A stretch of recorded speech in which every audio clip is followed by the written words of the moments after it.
It's time you got to know Kia. Ranked number one brand overall for long-term dependability by J.D. Power. And backed by a 10-year, 100,000-mile warranty. Current models are premium today for great deals on an exciting lineup of SUVs. Kia. Movement that inspires. Visit Kia.com for details. Always drive safe and focusing on all brands in the J.D. Power 2022 U.S. Vehicle Affordability Study based on 2019 models. See jdpower.com/awards for 2022 details. 10 and 100,000-mile warranty refers to limited power. Sports Radio 92.9 The Game.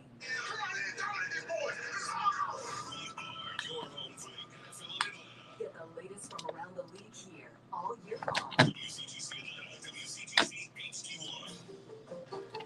Always live and free on the Odyssey app.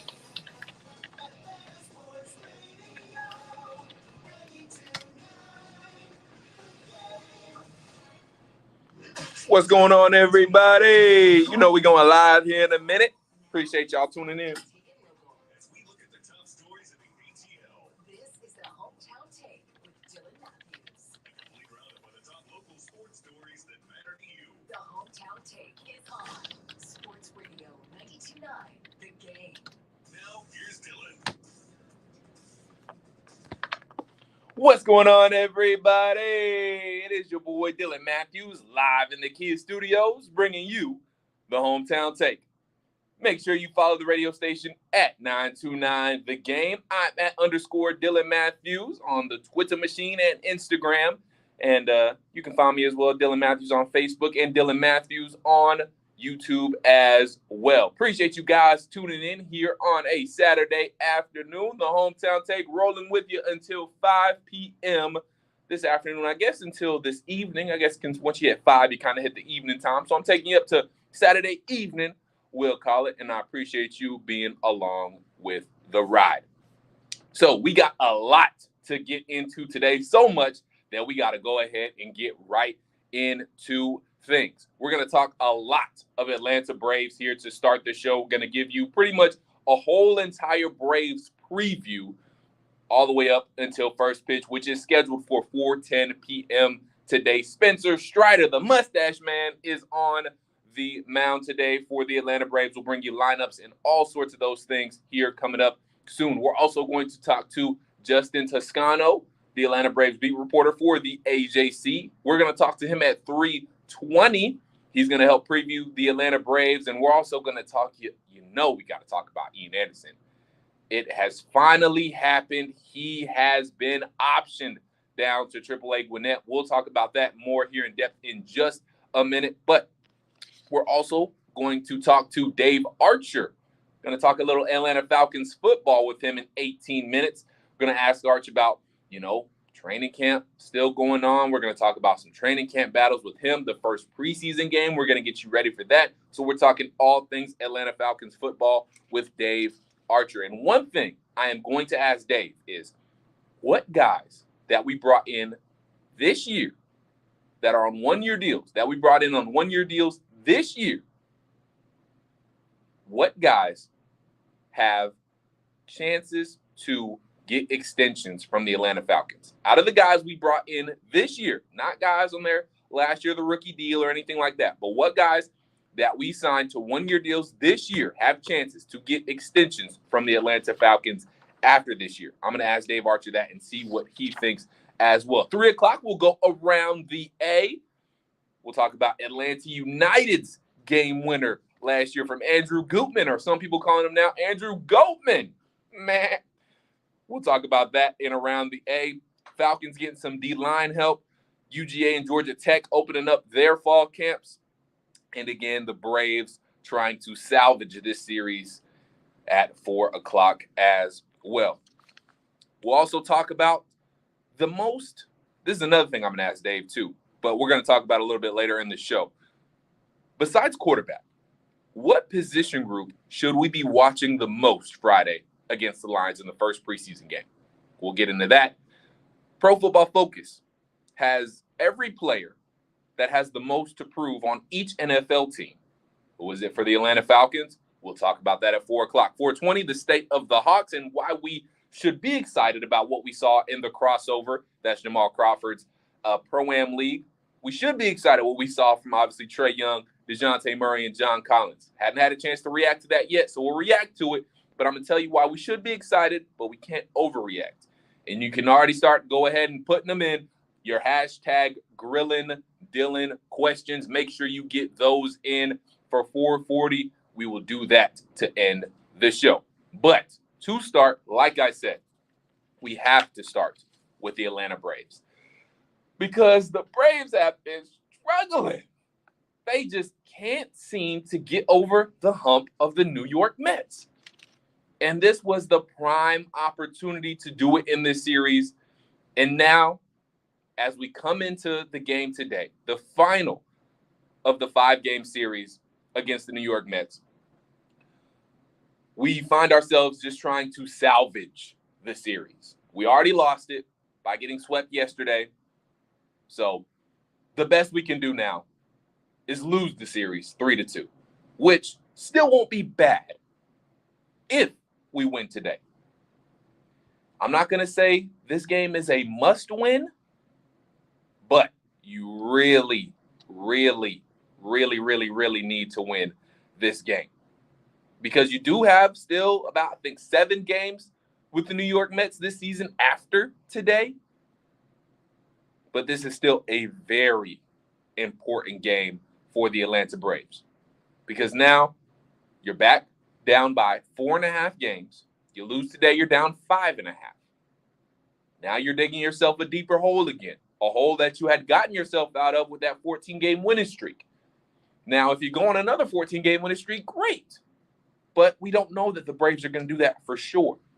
You want to keep yourselves as close as possible to the New York Mets since now you know you can't take over the NL East lead with how you performed in the beginning of the series.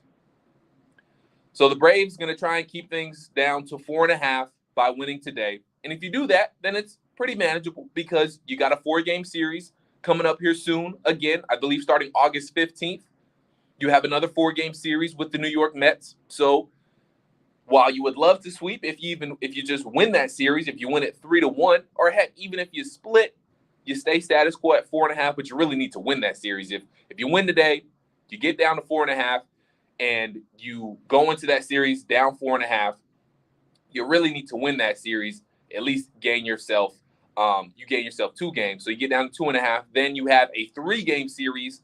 That's the second to last series, if I'm not mistaken. That's the second to last series of the MLB season, the MLB regular season for the Atlanta Braves. And there you have a chance to win your 5th straight NL East title. But again, it's a little ways down the road. So not panicking, but the Braves, Spencer Strider, and the Mustache Man really need to get it done today. And how about Ian Anderson, guys? Another not very good outing for Ian Anderson. And it finally happens today. He gets optioned down to Gwinnett. Huascar Ynoa gets recalled and called up. Guillermo Heredia also gets sent down to Gwinnett. And I wish they would have kept Ian Anderson up. I wish they would have just let him figure things out up here with the big leagues, with the big league club. Wish Rick Kranitz and that pitching staff, that pitching coaching staff would have got him together. But you can tell now it's starting to look mental for Ian Anderson. You can tell whatever is going on up there is really starting to weigh on him, and it's really starting to affect his game negatively. So now he has to go down Gwinnett and figure some things out. Hopefully he figures those things out. How long it's going to take, it's yet to be seen. We'll ask Justin Toscano about that at 3:20, so make sure you tuned in for that. I hate to see it for Ian Anderson, but now this brings up another opportunity, though, for Huascar Ynoa. It's an opportunity for a young guy who seemed promising last year before he, did himself in really by I forgot if he punched something and he broke his hand. I forgot if he broke glass or whatever it was, but he punched something and broke his hand last year, and he really wasn't the same ever since. So it's going to be a good opportunity for Ynoa, but it's a tough break for Ian Anderson. And look, I don't think he's going to be down there for long. I just think the Braves want him to go down there, reset. I think this is mostly about gaining confidence back in himself. I think they're like, hey, you can still do this. You can still pitch. You still belong here. And I think the Braves believe in him, but I don't know how much Ian Anderson believes in himself at this point. And if his confidence is truly shaken, then yes, it is the right move to send him down to Gwinnett. Let him gain his confidence back with the Gwinnett Stripers and see exactly where he's at mentally, how long it's going to take him to figure things out. So Ian Anderson down with Gwinnett. We'll see how long he stays down there. But the Braves have bigger things to worry about today because they have a ball game they need to win today. And we need another great outing from a dude who's been great so far in Spencer Strider. I hope Spencer Strider is bringing all the gas today. And we really need a good outing from him. Jake Odorizzi was okay in the first game of the doubleheader. Kept the Braves in it, but then the bullpen didn't do great. And, I mean, that's a game we almost came back in. They had to bring in Edwin Rodriguez at the end to close things out because Lopez couldn't finish it because we were starting to come back. But then, Edwin came in and shut the door. Max Fried was okay, but again, the bullpen didn't help us out much. Tyler Masick didn't have a great outing in game one. Dylan Lee wasn't great either. So the bullpen's been struggling a little bit too and hasn't been helping us out. So we've just been struggling against the Mets. Hopefully when it comes postseason time and the postseason experience will kick in because I still do believe this Braves team will make the playoffs. They'll be a wild card at worst. And that really isn't good for the Atlanta Braves because right now, if you're in the wild card spot, you're going to have to take on the Dodgers in the first round. And mind you, that's not a 7-game series. That first round wild card series against the Dodgers, that will be a 3-game series. Best of 5. So first team to 3 wins. You have very, very little margin for error. Not like a 7-game series. We can go down 2-0 and still feel okay. So Braves got some work to do if they want to win the NL East, starting with Spencer Strider. We'll talk a little bit about more of that later on. But next, we're going to talk to our guy, Dave Archer, because there's a lot of things we need to get into with Dave. We got to talk about what to look out for when it comes to the first preseason game Friday against the Detroit Lions, and you can definitely hear that game right here on Sports Radio 92.9 The Game, the flagship station of the Atlanta Falcons. Because I want to know, besides quarterback, what position do we really need to be watching? What position do we really need to be looking for in that first preseason game? Obviously, everybody's going to have their eyes on Marcus Mariota and Desmond Ridder. But what else do we looking for? What's the other main thing that we need to be looking for? Is it the inside linebacker group? Is it the offensive line? What other position do we need to be looking out for? So we'll get into that with Dave Archer here. Coming up next, it is the Hometown Take on Sports Radio 92.9 The Game. And also, before we go, I got to tell you about a little podcast because Kenny Mayne has joined the Odyssey family with his new podcast, Hey Mayne. And each week, Kenny will talk to someone he knows a little bit about, but is fascinated by a lot, whether it's an athlete, musician, celebrity, and just about anyone else. This new episode this week features Bill Walton, the NBA great. So make sure you download Hey Mayne on the free Odyssey app or wherever you get your podcast. The Hometown Take pushing right along here on Sports Radio 92.9 The Game. Former Atlanta Falcons quarterback and now Atlanta Falcons color commentator for the Atlanta Falcons radio network, Dave Archer, going to join us next, and we're going to talk all things Atlanta Falcons football with him. Don't miss it. It's coming up next here on Sports Radio 92.9 The Game, and take us with you on the Odyssey app.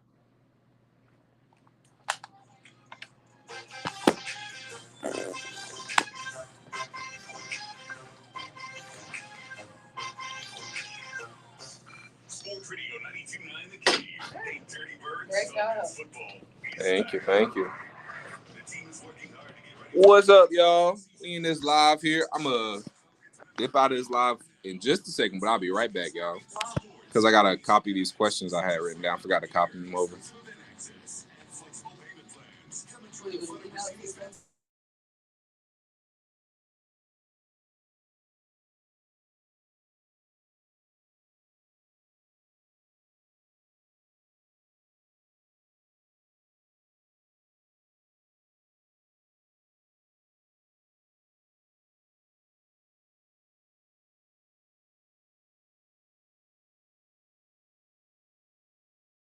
All right, sorry about y'all that.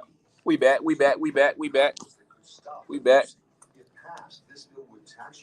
Wasn't. Yeah, so when we go around the A, what time is around the A?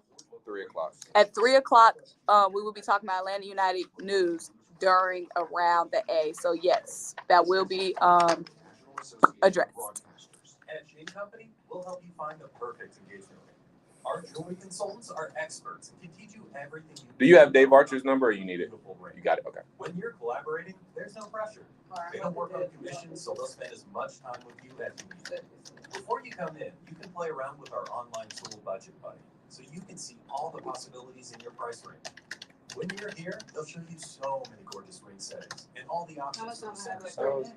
Go traditional, You got like beautiful diamond. 5. Make it really unique with a colorful gemstone. Or 4. At Chain Company, we have stunning red rubies and over a dozen colors of sapphires, including 3 shades of blue, from light blue. All right, y'all. We're going to talk to Dave Archer next. Former Falcons quarterback, and now he's part of the Atlanta Falcons radio network. What's going on, Dave? Yeah, unfortunately, the Mets are just better right now. I don't know if we're going to see Soroka this year. Soroka seems like he's coming along pretty slowly. I mean, I know he tore his Achilles back-to-back, so we'll see. AR, like Simone said, we're going to talk Atlanta United at 3 o'clock. So 3 o'clock, we'll talk some Atlanta United. That sound can mean only one thing. Dinner time. When you're hungry, you're not going to let 5,000 feet of mountain get in your way.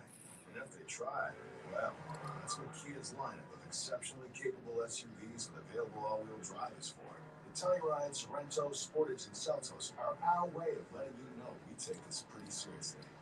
The SUVs and the dinner. It's time you got to know Kia. Ranked #1 brand overall for long-term dependability by J.D. Power and backed by our 10-year, 100,000-mile warranty program. Hurry into your local Kia dealer today for great deals on our exciting lineup of SUVs. Kia, movement that inspires. Visit Kia.com for details. Always drive safe and Kia. Receive the fewest reported problems on all brands in the J.D. Power 2022 U.S. Vehicle Dependability Study based on 2019 models. See jdpower.com/awards for 2022 details. 10-year, 100,000-mile warranty refers to limited powertrain warranty. See retailer for warranty details. It's not easy being the one everyone counts on to keep the facility running, no matter the weather or supply chain hiccup. But we get you, Raymond in Buffalo, and Maria in Miami, Jules in Minneapolis, and Stan in Central Indiana, taking control of everything that's under your control. At Grainger, we're here for you with experienced branch staff at over 250 locations, so you get the product you're looking for. Call clickgrainger.com or just stop by. Grainger, for the ones who get it done. People who come to cricket stay with cricket, like Luke here. And Luke and I live outside Philadelphia, Pennsylvania. My favorite thing about cricket is the reliability and simplicity. There's no hidden fees or charges, no gotcha moments. Every month we get the same consistent bill and know exactly what we're getting. The tagline should be communication simplified. Join Cricket Nation and see for yourself. If y'all got any hashtag grilling dealing questions live, y'all want to ask me anything, put them in the comments down below. We'll talk about that at 4. We'll do that at 4:40. Over here. What? Right here, on the side of the house. Who said that? Look down. I'm right at your feet. Wait, the basketball? Yes, the basketball. Right down here, where the kids left me a long time ago. Man, you know how lonely it is being a ball and not being able to bounce or roll? Excuse me? Remember when you got me for the kids? You said, now kids, you have no excuse not to go outside and play. Uh-huh. Wow, I'll miss flying through the air and hearing the shouts of joy when I swish through the basket. What do you say? Could you give me a little air and remind the kids of how fun I still am? Okay. Oh, wow. You are flat. Easy, I'm ticklish. Let's get bouncing. As Native American parents and caregivers, our encouragement to healthy lifestyles for our kids is helping them get outside and play. Get ideas, get involved, get going at letsmove.gov/Indian Country. Brought to you by USDA, HHS, and the Ad Council. Wake up and text. Text and eat. Text and catch the bus. Text and miss your stop. Wait. Text and be late to work. Sorry, I'm late. Text and work. Text and pretend to work. Text and act surprised when someone calls you out for not working. Text and meet up with a friend you haven't seen in forever. Hi. Oh, yeah. Text and complain that they're on their phone the whole time. Text and listen to them complain that you're on your phone the whole time. Text and whatever. But when you get behind the wheel, give your phone to a passenger. Cool. Put it in the glove box. Thank you, bro. Just don't text and drive. Visit StopTextsStopWrecks.org. A public service announcement brought to you by the National Highway Traffic Safety Administration and the Ad Council. Taking a look at the top local sports stories in the hometown tape. On Sports Radio 92.9, The Game. Sports Radio 92.9 The Game, the hometown take here with you on a Saturday afternoon. Dylan Mathews giving you the hometown take live in the Kia studios. Make sure you follow the radio station at 929 The Game on all social media platforms, and I'm at _Dylan Mathews on the Twitter machine. Make sure you put in your hashtag Grillin' Dylan questions now. We'll do that at 4:40. You can ask me about anything. The Falcons, which we'll talk about here with Dave Archer in just a second. The Braves, Atlanta United, the Hawks, whatever, or it can be about life. So make sure you put in your hashtag Grillin' Dylan questions here in just a second. Before we get into Dave Archer and the Atlanta Falcons, I want to tell you to dive into the history and culture of baseball's unofficial rule book with Unwritten, a new podcast hosted by former players Ron Darling and Jimmy Rollins. Unwritten looks at all the secret and not so secret guidelines that big leaguers follow while playing the game. Ron and Jimmy give you the player's perspective on black bat flips, beanballs, brawls, and more. And make sure you download Unwritten on the free Odyssey app or wherever you get your podcasts. So let's go ahead and talk some Atlanta Falcons football. And I don't know anybody better to talk some Falcons football with than a former Atlanta Falcon himself, former Atlanta Falcons quarterback. And now you can hear him every Sunday or Thursday whenever the Falcons are playing right here on Sports Radio 92.9 The Game. He is a part of the Atlanta Falcons broadcast, one of the voices of the Atlanta Falcons now, and that is former Falcons quarterback Dave Archer. Dave, I know we don't have too many Sundays left. You don't have too many free Sundays left, so I appreciate you taking this one to talk to me for a little bit. How you doing today, Dave? Yes, sir. Okay, I want to get right into it. So right now, seems like Jalen Mayfield has all but lost his starting spot at left guard to Elijah Wilkinson. But my question to you is, even if the Falcons do swap Mayfield with Wilkinson, or even if they change up the center spot too and put in Drew Dahlman over Matt Hennessy, how much better do you think this Atlanta Falcons offensive line is going to be with potential changes looming? Yeah, no, I think it's a great question. I don't think they know. I certainly can't give you that answer. From a size standpoint, with Trey, that guy is similar size. It's not like the Dahlman is bigger than Hennessy, maybe 5-10 pounds. You're trading Wilkinson out and Mayfield. They're both similar sized players, so you're not creating maybe something there that's not there because of the size standpoint. I do think that certain guys adapt to certain schemes, and whether Dahlman is the guy that beats out Hennessy, just understands the scheme, plays with certain leverage. That's what you're looking for. Is more often than not is how does a guy adapt to what they're teaching. Some guys take the teaching and take it to another level.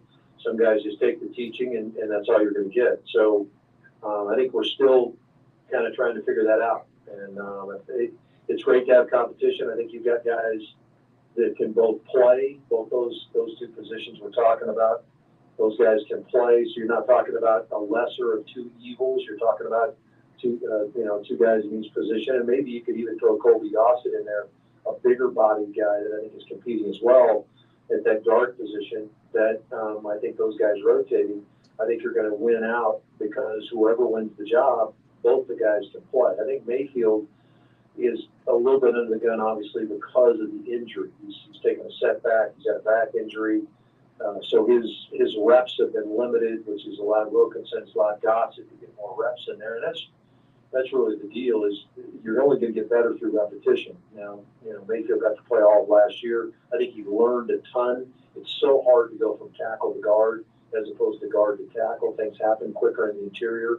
I think he's going to be a better player this year, but because of the injury, he may not get that opportunity. Talking a few minutes here with Dave Archer, former Atlanta Falcons quarterback, and obviously now voice of the Atlanta Falcons, one of the voices of the Atlanta Falcons radio network. And Dave, you talked about, obviously it takes repetition, and for these guys to really get comfortable and really know what they're doing in this scheme, it's going to take reps. So staying on that, how much of the starters do we see against the Lions on Friday in the first preseason game? How many reps do you think those starters are going to get? I think get a good bit. I think that, what we went through a year ago, and there's been a lot of conversation about what Arthur Smith learned about, okay, how much do I play my regular guys? Do we have continuity going into the regular season because maybe they took less reps during games?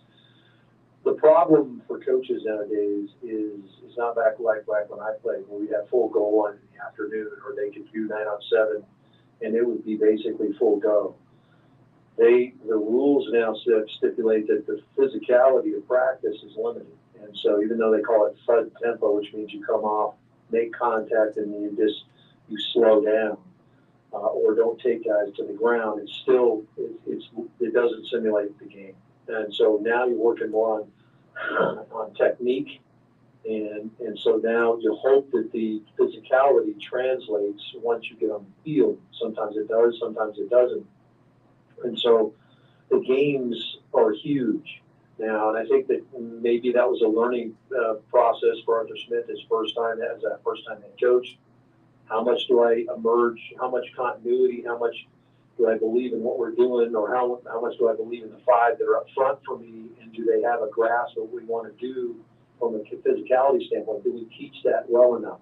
I think you probably learned some stuff last year. And I think you're going to see that translate in the preseason games. I think you're going to see these guys, the regular guys, play more. I think you're going to see them trying to find that synergy between five offensive linemen. And I think it may take them a while. You may get into the second preseason, maybe even the third preseason game, before you see that five solidified. Then we'll start against the Saints on opening day. Yeah, I'm with you there, Dave. Like you said, there's so much competition on every, at every position for the Falcons this year that I think the starters really have to play more. Arthur Smith has to know what he's going to put out there week one, because I think he had a better idea last year, and that's maybe why we didn't see so many of the starters during the preseason. I think he had a better idea, better grasp of who we wanted to put out there week one. And then two, obviously, week one against the Eagles last year kind of looked like we weren't necessarily all the way ready to go, or as ready as we could have been, per se. But I don't think that's going to be the case this year, so I'm with you. And sticking to that, besides quarterback, because I know everybody's obviously going to have their eyes on Marcus Mariota, Desmond Ridder, how that's going to play out, especially week one during the Lions. What position or position group should fans be watching the most on Friday during the first preseason game? Is it the quarterbacks? Or not the quarterbacks? Is it the offensive line that you were talking about earlier? Is it the linebackers, or is it some other spot that the fans should be watching out for when it comes preseason time? I think you can go down the roster and you look at the DBs. I think that you like AJ Terrell and you like Casey Hayward. What else do you see? And so you're going to have a bunch of guys that are scrambling to be that depth behind those two players. Who's your nickel? Is Isaiah Oliver going to be ready to go for that nickel spot, or is Mike Ford, who's been playing the nickel, going to be that guy? He's an elite level special teams player that never really been leaned on to be, your third corner, essentially. He right now is rotating in there and he's playing extremely well in practice right now. Isaiah Oliver still nursing the knee injury and trying to come back from that. Was really good a year ago before he got hurt. So where is that at? The secondary depth. I begin to look at the interior offense or interior defensive line, the rotations there. Derek Tangelo has really shown up as a third tackle in there. There's been some injury. Obviously, some of the injury in there as well has dictated other guys are getting more reps. So I'm not sure that you can narrow it down to one particular place that you're looking at. Certainly, I think you like your top three receivers. I think you love, obviously, and one of those guys might even throw your tight end in there, Kyle Pitts. You might even factor in as one of your wide receivers to a certain extent. I think you really feel good about that part. I think it's more about what group do you really feel good about, and then take all the other groups, and those are the ones you're going to concentrate on. But I think receivers, I feel good about them. I think the running back core is much deeper than they're going to get credit for. I know one of them is a rookie, Tyler Algier, but I think he's going to be a solid player. I think there's some really good competition. Quadre Olson, Caleb Huntley, and Damon Williams, all those guys are competing for that extra spot behind CP and Tyler Algier. So I like that group as well. So those are a couple of, to me, solids that you're hanging your hat on. The perimeter defenders, I think there's a great deal of versatility in the perimeter defenders. Lorenzo Carter certainly will be one of those guys on the edge coming from the Giants. I think Ade Ogundeji, what he did a year ago, kind of emerged as a guy, a big-bodied dude that I think learned a lot last year. And then you got the two young dudes that are coming in that you drafted that are going to factor in there. I think the interior linebacker core, there's a lot of versatility there. When does Trey Anderson make his presence felt? He's a big dude that can run and wants to hit you and knock you on the ground. I think he's going to be a dynamic blitzer as well. There's a lot of fun stuff to talk about. There's a lot of fun things that we're going to have to watch to unfold over these preseason games. But I think you're working from an area where I think you like the players that are competing. It's not that you're trying to find the lesser of evils, and I think that's a big deal. I think the upgrade from a roster standpoint is going to find that the player upgrade, whoever plays, and whoever that second guy in is, there's going to be a dramatic upgrade in those players. Man, Dave's got me ready to watch Falcons and Lions preseason football already, man. Great stuff so far. It's Dave Archer, guys, former Atlanta Falcons quarterback here joining me on the Hometown Take Sports Radio 92.9 The Game. Dave, now I want to hone in on the defensive side of the football because Dean Pease got a little fired up a couple of days ago in his press conference talking about he's sick of being tired. He's sick of hearing how bad this team is, how bad this defense is going to be because, he was talking about how guys start to believe that after a while, which is true. So he talked about bringing a culture change to this Falcons defense. So I ask you this, with guys like A.J. Terrell, Casey Hayward, Rashaan Evans, who you mentioned, Michael Walker, A.K., Arnold Ebiketie, Lorenzo Carter, Grady Jarrett, some of the solid players on defense as well, some of the solid players with high ceilings. How good can this Falcons defense be this year? Yeah, it's going to look at that, Bill. I mean, I think that you make good points as far as the good players, and it's appropriate to point out what Dean said. But the people he was talking to aren't going to play. He was talking to the media, and he's trying to raise the bar. He's trying to raise the players' perception of themselves. So now this becomes, what do we do as players? And what I see is the work ethic and the bar that's acceptable to them. They're trying to raise that. I see it happening with takeaways in practice and the way they rally to one another, how much they care about one another. That's all you hear it talked about, but they're living it. And I think that when you've got guys like Grady Jarrett have a work ethic that's through the roof. And by the way, Grady looks different this year. He employed a guy that's helping him with his diet, workout regimen, all that kind of stuff. This dude is completely chiseled out of granite. He's unblockable right now, and I don't want that to be an indictment on the Falcon offensive line. I think we'll hopefully see that show up on game day in preseason. But he's setting a bar, and so A.J. Terrell's doing the same thing. I think the two young safeties have taken on a role of leadership when it comes to Jalen Hawkins and Richie Grant, two guys that are trying to raise. I heard Jalen Hawkins talking yesterday after the meeting. He's just after practice.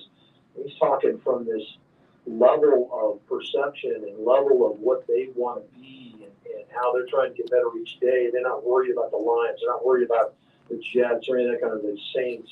They're trying to win each day and get better each day, and they're demanding that one another get better. that's what you got to do. And so Dean I got one more I'm sure last said what he said to the media, said to them too. I'm sure it was not lost on them. I'm tired of you guys thinking you're not any good and 15's not acceptable. We need to be a top 10 defense here. We need to create opportunities. We need to win games ourselves on the defensive side of the ball. It's not depending on someone else, and let's not hang our head when somebody says we're not very good.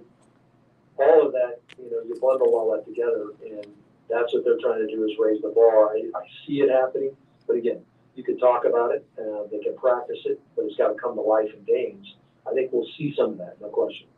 I agree with you. I think we'll see some of it. Part of the reason, too, is that a lot of guys this year, Dave, are on one-year deals, kind of prove-it deals. And, we got rookies as well want to come in and prove themselves. The point is there are a lot of guys on this team that have something to prove, that have chip on their shoulders.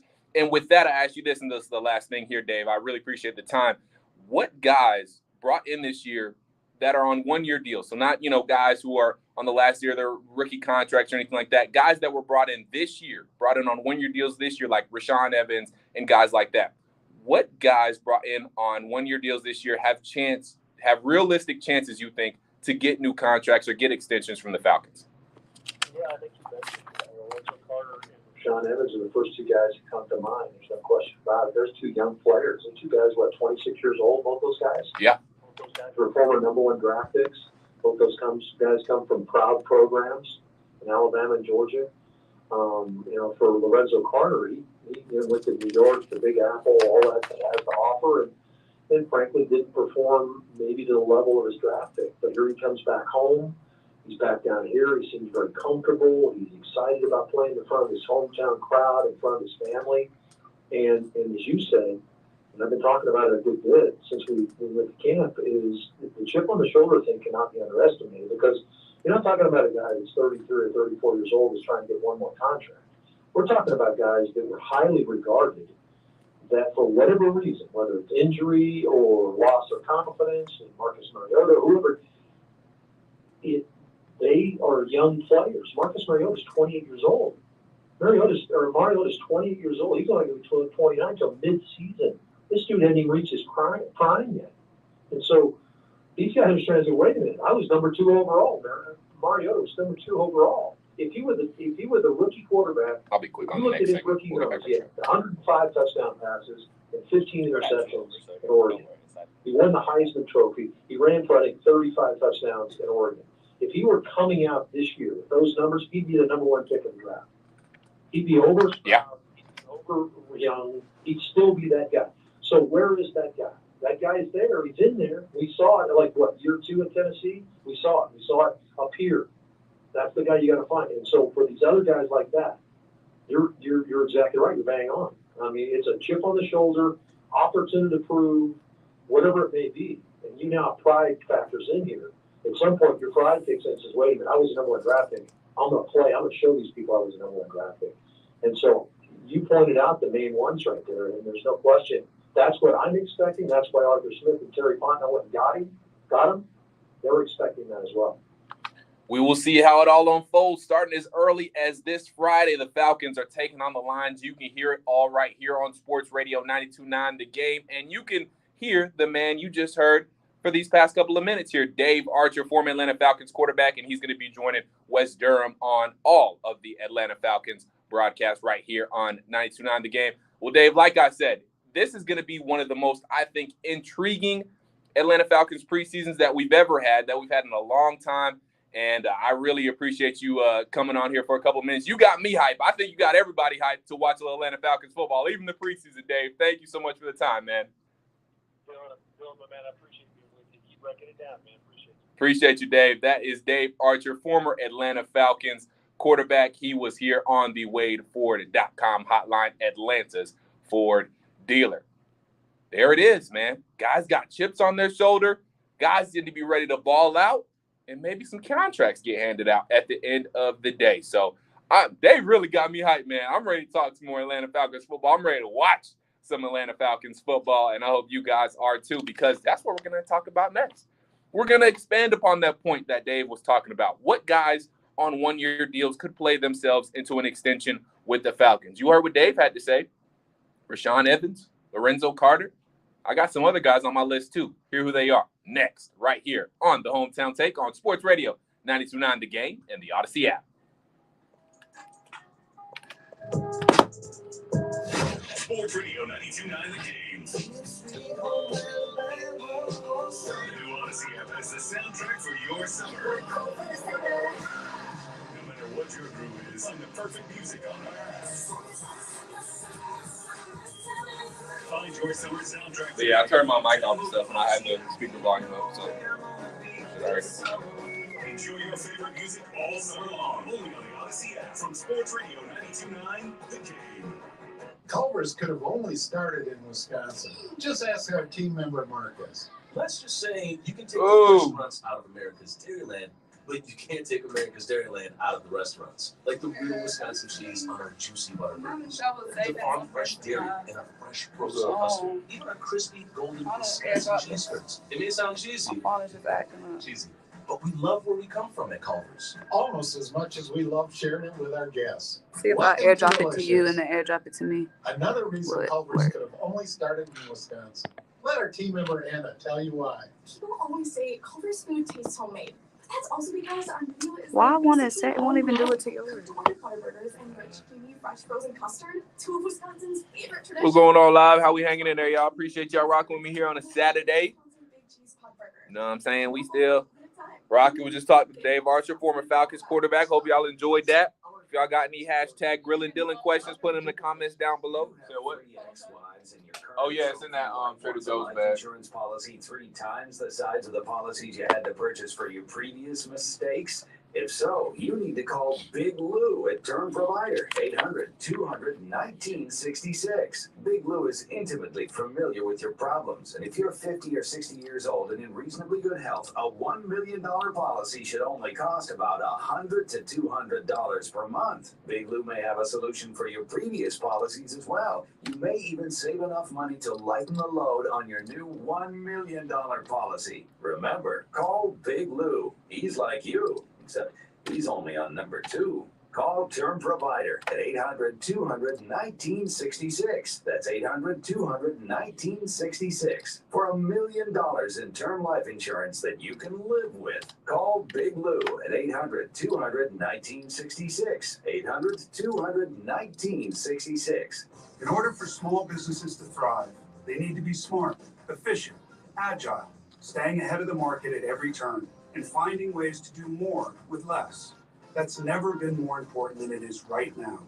So for a limited time, Comcast Business is introducing Small Business Savings, a deal for companies across the country.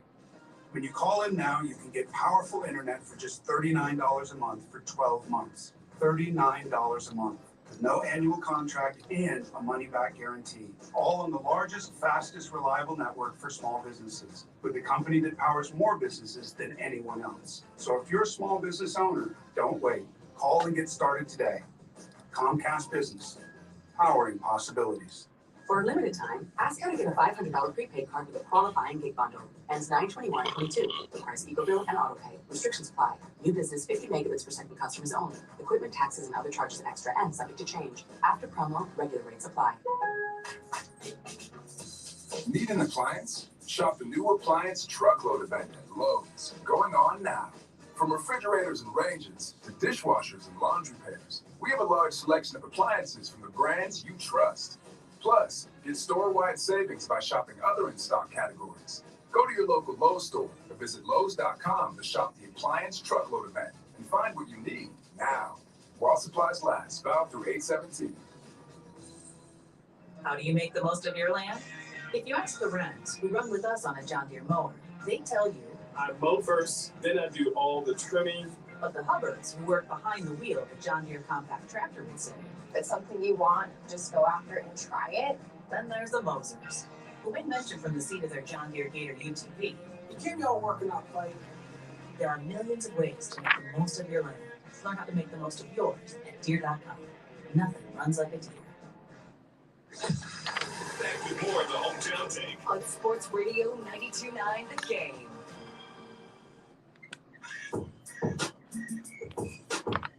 Sports Radio 92.9 The Game. Dylan Mathews here, live from the Kia Studios, bringing you the Hometown Take. Make sure you follow the radio station at 929 The Game on all social media platforms, and you can find myself at _Dylan Mathews on Facebook, Instagram, Twitter. I'm on YouTube as well, live right now, actually on YouTube. If you want to join that, it's Dylan Mathews. And quickly, before we get into some Falcons here, like I've said before, the main thing you need to know about my name, Dylan is spelled D-Y-L-A-N, and no shade to the, Dylans that spell it D-I, but I spell it D-Y, the regular way, the only way. I guess that kind of was shade. But anywho, D-I? Yeah, it's a big thing. I feel like it's kind of, there's like a half and half. There's a divide between all Dylans. There's a side with D-Y-L-A-N, and there's a side with D-I-L-O-O-N. It's like a civil war of Dylans, bro. Yeah, it sounds crazy, right? Yeah, D-I-L-L-O-N. That's how some people spell Dylan. Yeah, some people do that. I don't know why you would do it. I mean, I guess they don't really have control over it. I guess it's their parents, but, I don't know why they would do that to them. Yeah, they could be shady. But I am not shady here, though. I am just bringing you the sports facts and the hometown take. So we'll get into some Falcons here in just a minute. But again, if you want to join the YouTube Live, you want a visual aspect of everything, join my YouTube, subscribe to my YouTube channel. It's Dylan Mathews. It's just one T in Mathews. That's the unique thing. It's just M-A-T-H-E-W-S. Only one T in Mathews. That you might think that's weird, but that's okay. Anywho, guys, let's get into some Atlanta Falcons talk. We just heard Dave Archer, former Atlanta Falcons starting quarterback, and now one of the voices of the Atlanta Falcons radio network, because we have our first Falcons preseason game on Friday against the Detroit Lions. We're going to talk some Falcons football here now. So, what guys on one-year deals could play themselves into an extension with the Falcons? And like I told Dave, I'm not talking about guys who are on the last year of their rookie deal or anything like that. I'm talking about guys who were brought in this year on one-year deals that could get re-signed and get extensions. Now, I am going to amend that just a little bit. Not necessarily amend it, but I'll tell you what I mean. So, there are guys who have been a part of this team for a minute and have been drafted by the Atlanta Falcons. Guys like Kadri Allison. He was just re-signed on a one-year deal. So he counts in this discussion because he was just re-signed to a one-year deal. Isaiah Oliver, drafted by not this regime, but drafted by this franchise in the Atlanta Falcons. He was re-signed to a one-year deal as well. So these guys count in that discussion. They're going to be a part of this discussion. But first, I'm going to start with guys who weren't a part of this team, who weren't drafted by this team. Rashaan Evans.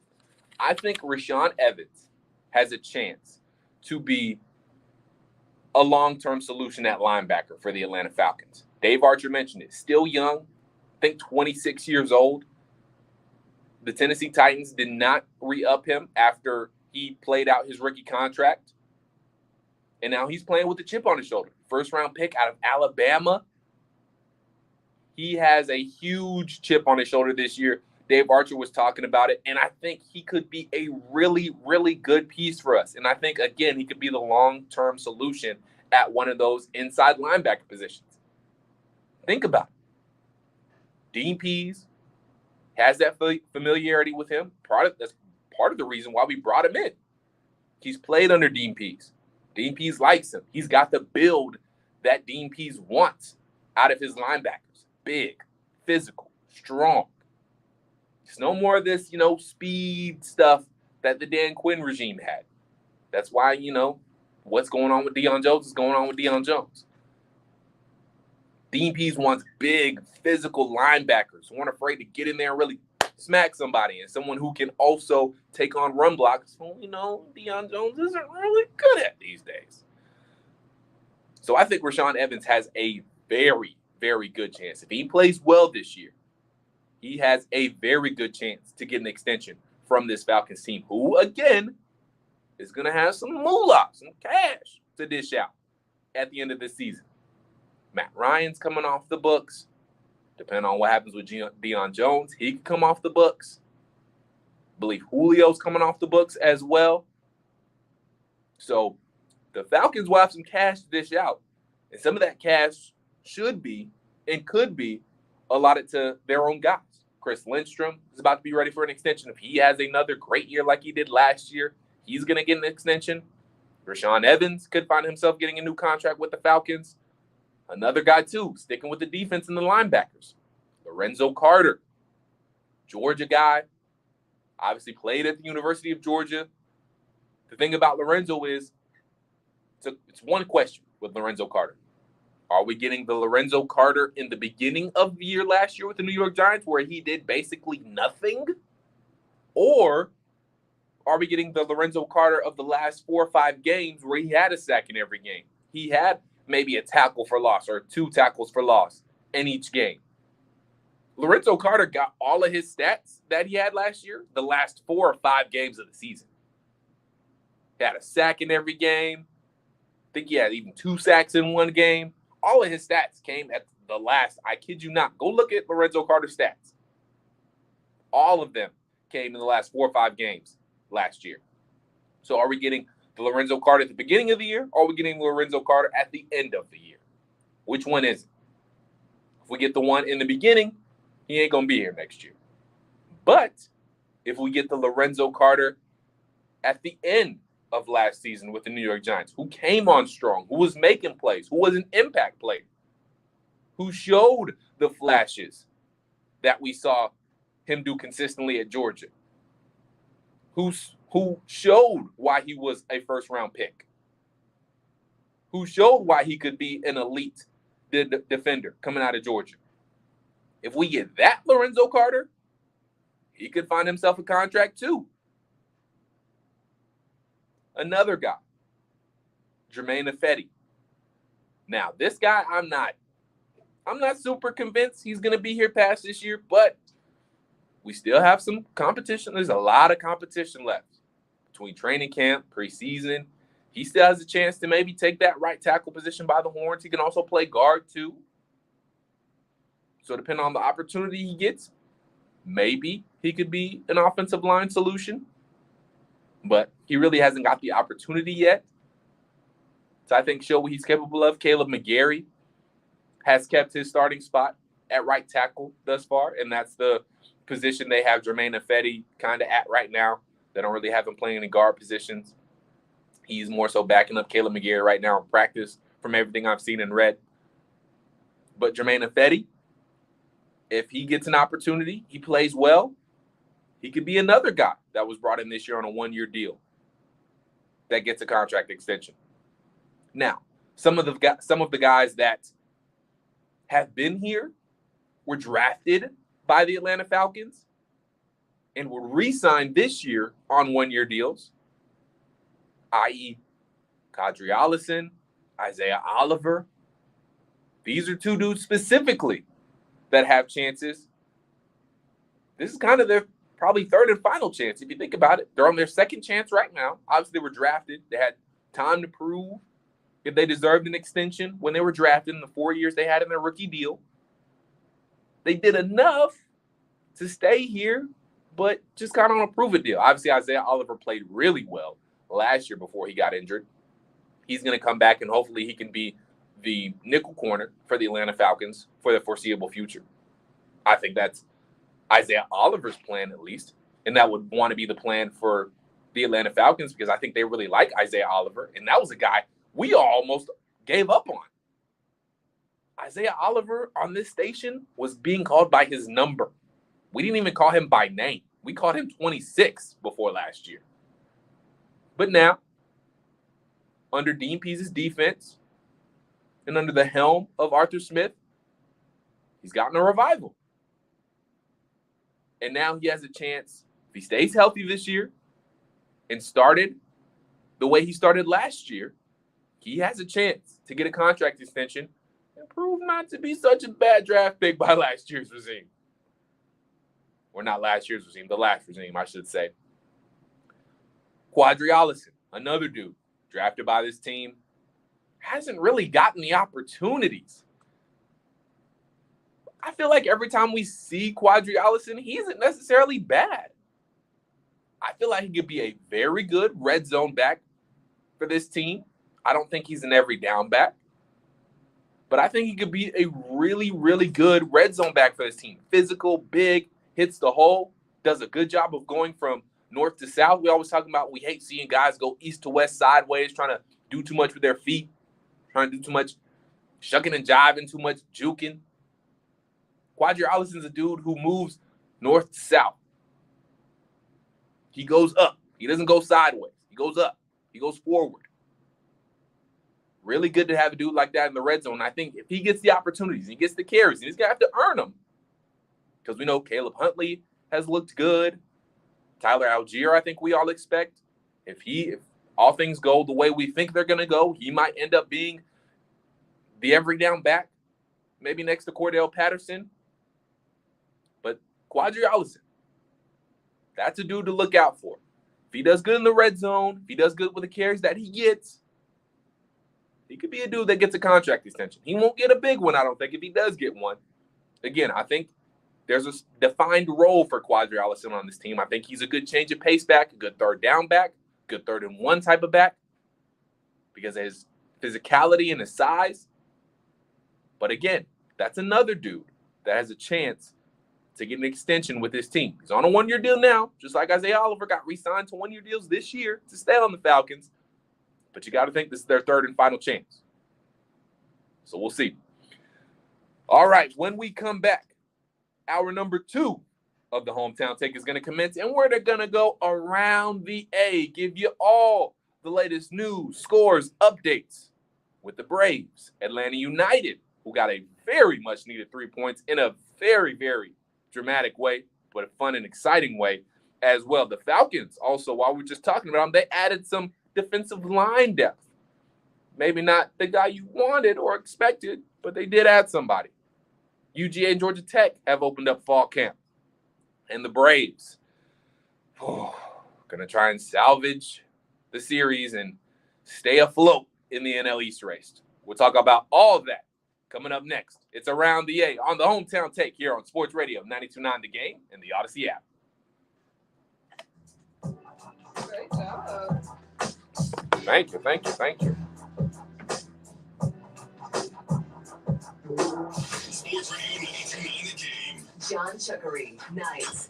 What if Ritter plays well, but Bro, if they don't put in a new promo, I don't set them 3 promos. Because I'm not going to pass up what are supposed to be the elite of the elite at that position. Come on, this is an old promo. Here's the thing. Desmond Ritter's not going to play enough to write the final book on is he or is he not a long-term winning answer at your quarterback position. We're not going to know in 1 year. John Chuckery, nights 7 till 11. Or streaming anytime, anywhere on the Odyssey app. Sports Radio 92.9 The Game. Hear that sizzle? That's the sound of Hot Deal Summer at Racetrack. Head into your local store and get any 2 breakfast sandwiches for $4. Or buy 1 pizza slice and get your second for just $1. And if these deals are too hot to handle, cool down with a free Monster Energy when you buy 2. Hurry in before these summer savings melt away. Racetrack, whatever gets you going. Select sizes. See store for details. Hey Atlanta, it's DJ La Bonita. Dollar General Distribution Center is coming to Newnan, Georgia, and they're bringing you the hiring event of the summer. They will have on-the-spot interviews and job offers for you on August 8th through August 11th, 10 a.m. to 7 p.m. And more events will be held on Saturday, August 13th, 10 a.m. to 5 p.m. and every Tuesday and Thursday from 10 a.m. to 5 p.m. in August at the Goodwill Career Center in Newnan, Georgia at 228 Bullsboro Drive. Again, come out and join the DG family.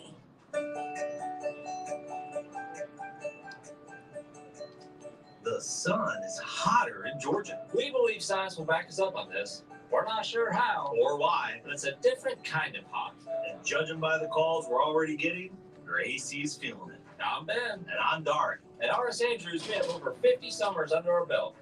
AC's working too hard or not working at all. If the system can be repaired, it will be repaired. That's our first order of business. But if yours is nearing the end of its life, it's likely that puppy's working harder than that. It's costing You about to give me a pet talk on the camera? I'm dead. To fix it. Why And is this we have not- state-of-the-art, energy-efficient systems ready to install when it's time to replace. RS Andrews Like it's can't do following. anything about the sun.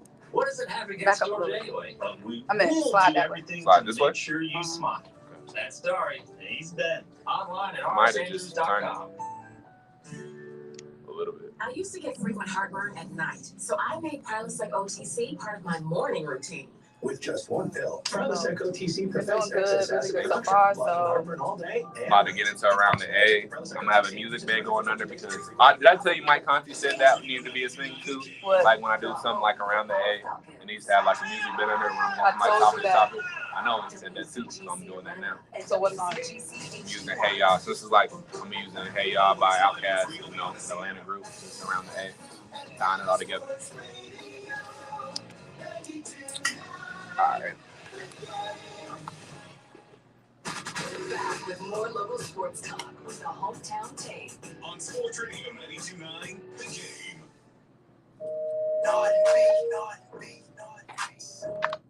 Sports Radio 92.9, The Game. Dylan Mathews here, live in the Kia Studios, bringing you the Hometown Take on a Saturday. Gonna be rolling with you until 5 o'clock. So we're getting into hour number 2 of things. And before we get into business, I do want to tell you that 92.9 The Game and thousands more radio stations plus millions of podcasts are all on the free Odyssey app. So download the Odyssey app and download the Odyssey app too so you can listen to one of the newest podcasts on the Odyssey family because Kenny Mayne has joined the Odyssey family with a new podcast, Hey Mayne. Each week, Kenny will talk to someone he knows a little bit about but is fascinated by a lot, whether it's an athlete, musician, celebrity, just about anyone else. His latest episode features Bill Walton, the NBA great. So make sure you download Hey Mayne on the free Odyssey app or wherever you get your podcast. Getting closer and closer to Atlanta Braves baseball. We're going to talk some Atlanta Braves baseball here with Justin Toscano in 20 minutes. He is the Atlanta Braves beat reporter for the AJC. So we'll talk all things Atlanta Braves. We'll talk about Ian Anderson getting optioned, how long he could be down there. We'll talk about Spencer Strider, what we expect from him today. We'll get into all things Atlanta Braves with Justin Toscano here in about 20 minutes. But before we do that, let's go around the A.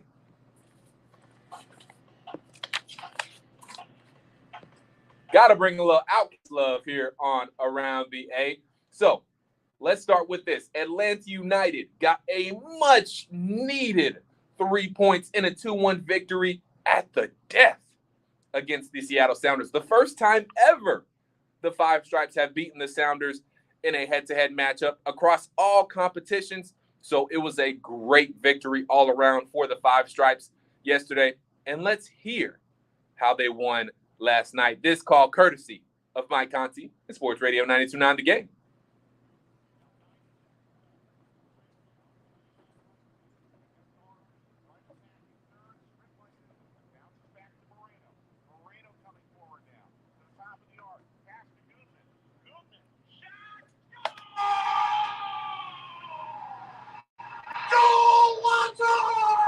To win the match! Andrew Goodman! I don't believe it! And if Atlanta United ends up making the postseason in 2022, that goal may have sent them there. Incredible turn of events. How about that call from Mike Conti? But he's right, though. That could be the turning point. That could be the game that helped propels Atlanta United into the postseason. They're not in the postseason now, but they're only 1 point below the playoff line after that victory yesterday. And speaking of the Five Stripes, let's hear from the man who won the game for the Five Stripes yesterday, Andrew Gutman, or as people are calling him now, Andrew Goatman. He talked about how his teammates poked fun at him for the bad cross last week, but he made up for it with the game-winning goal yesterday.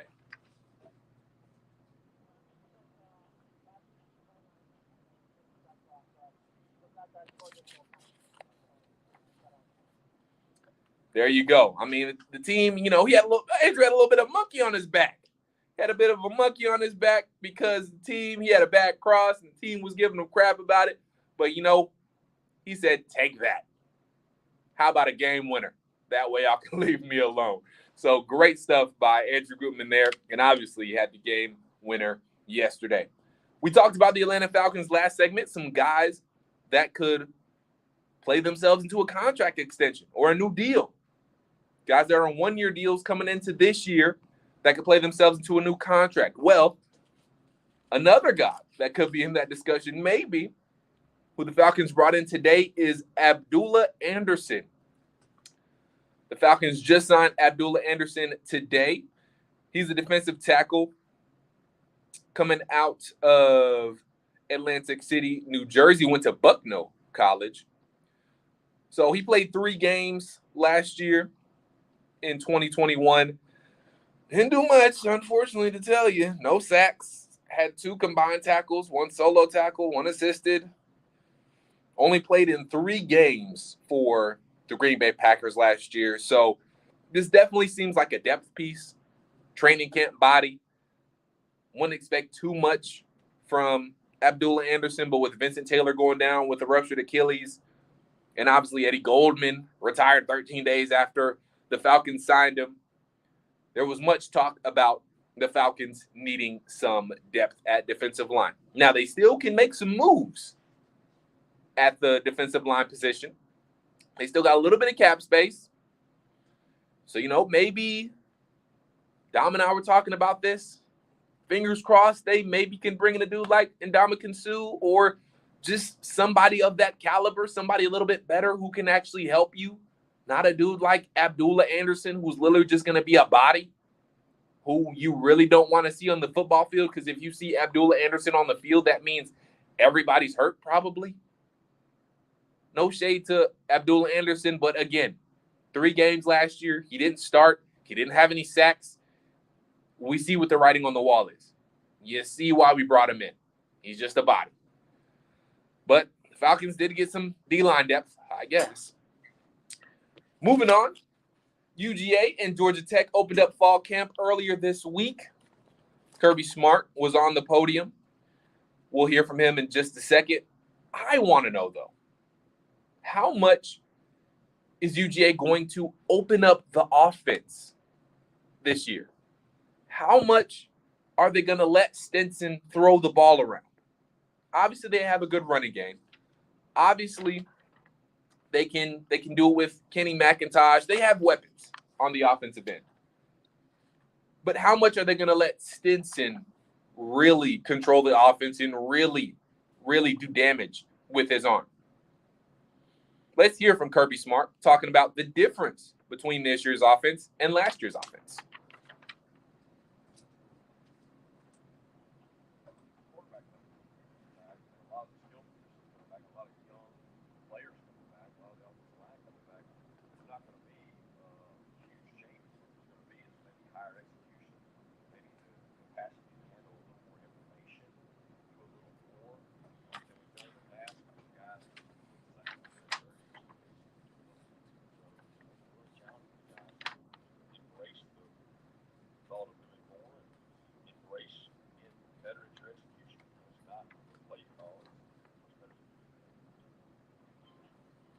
So I think, in a nutshell, I think he is going to open up the offense a little bit. I think he is going to let Todd Monken, Stetson Bennett open up the offense a little bit more from what we heard there. There's familiarity. You got your quarterback coming back. That allows you to do more things. He's more familiar with the offense. He knows the offense very well. You got other guys in the offensive end coming back. I think that allows you to open up the offense more. How much is yet to be seen. But I do think they're going to open up the offense for Stinson. I do think they're going to let Stetson Bennett throw the ball around a little bit more. And, I mean, if you think about it, that can really only help Georgia.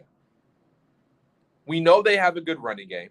We know their defense isn't going to be as good, obviously, as it was last year, but their defense is still going to be dominant.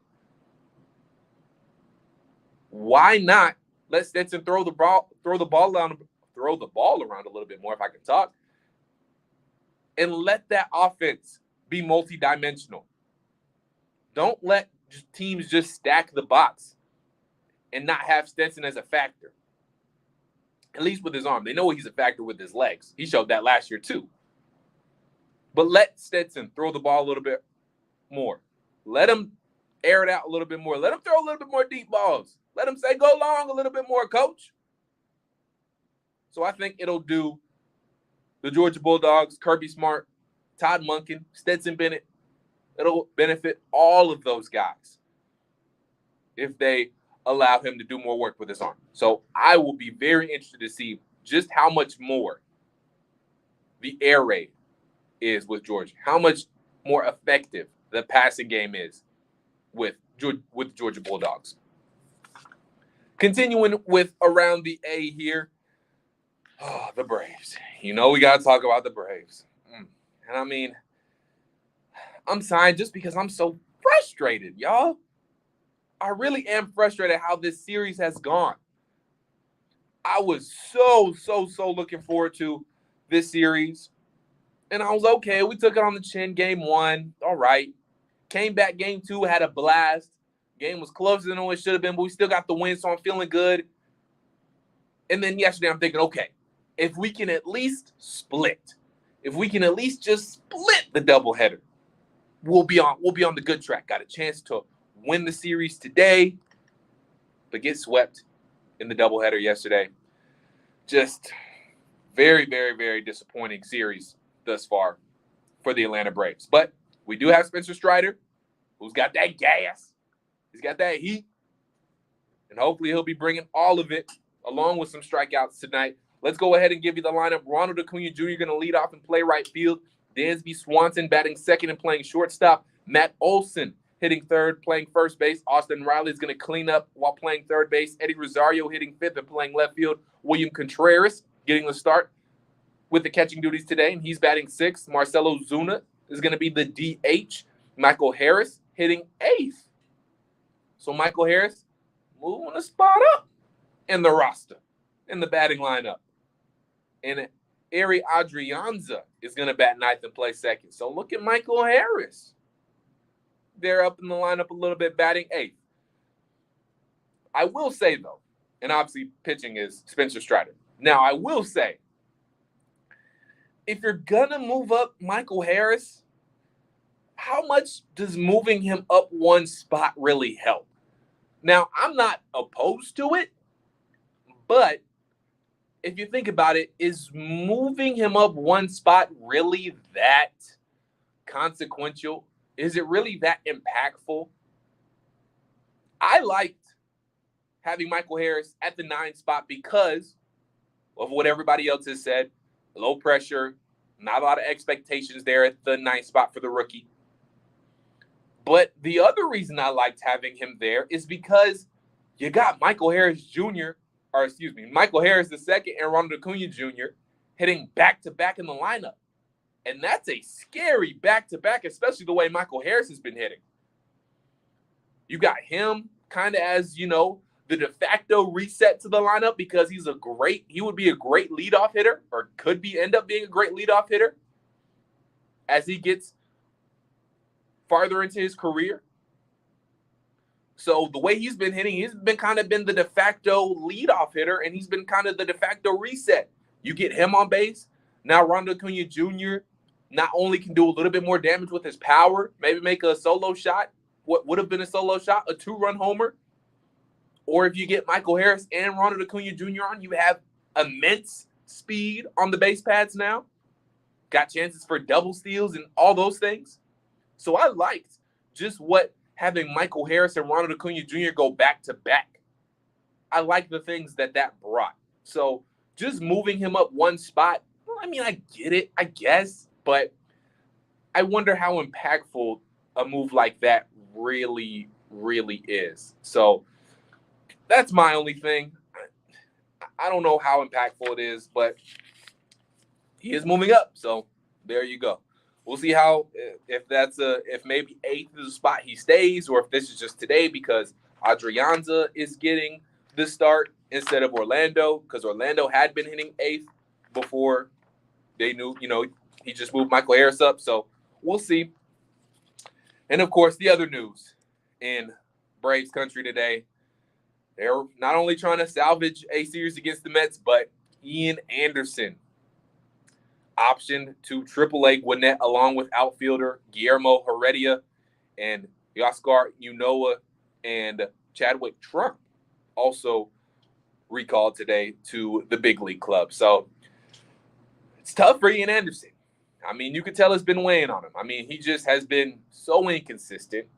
And when he has been consistent, he's been more consistently bad, unfortunately, than consistently good. So Ian Anderson, I think it's more of a mental thing at this point.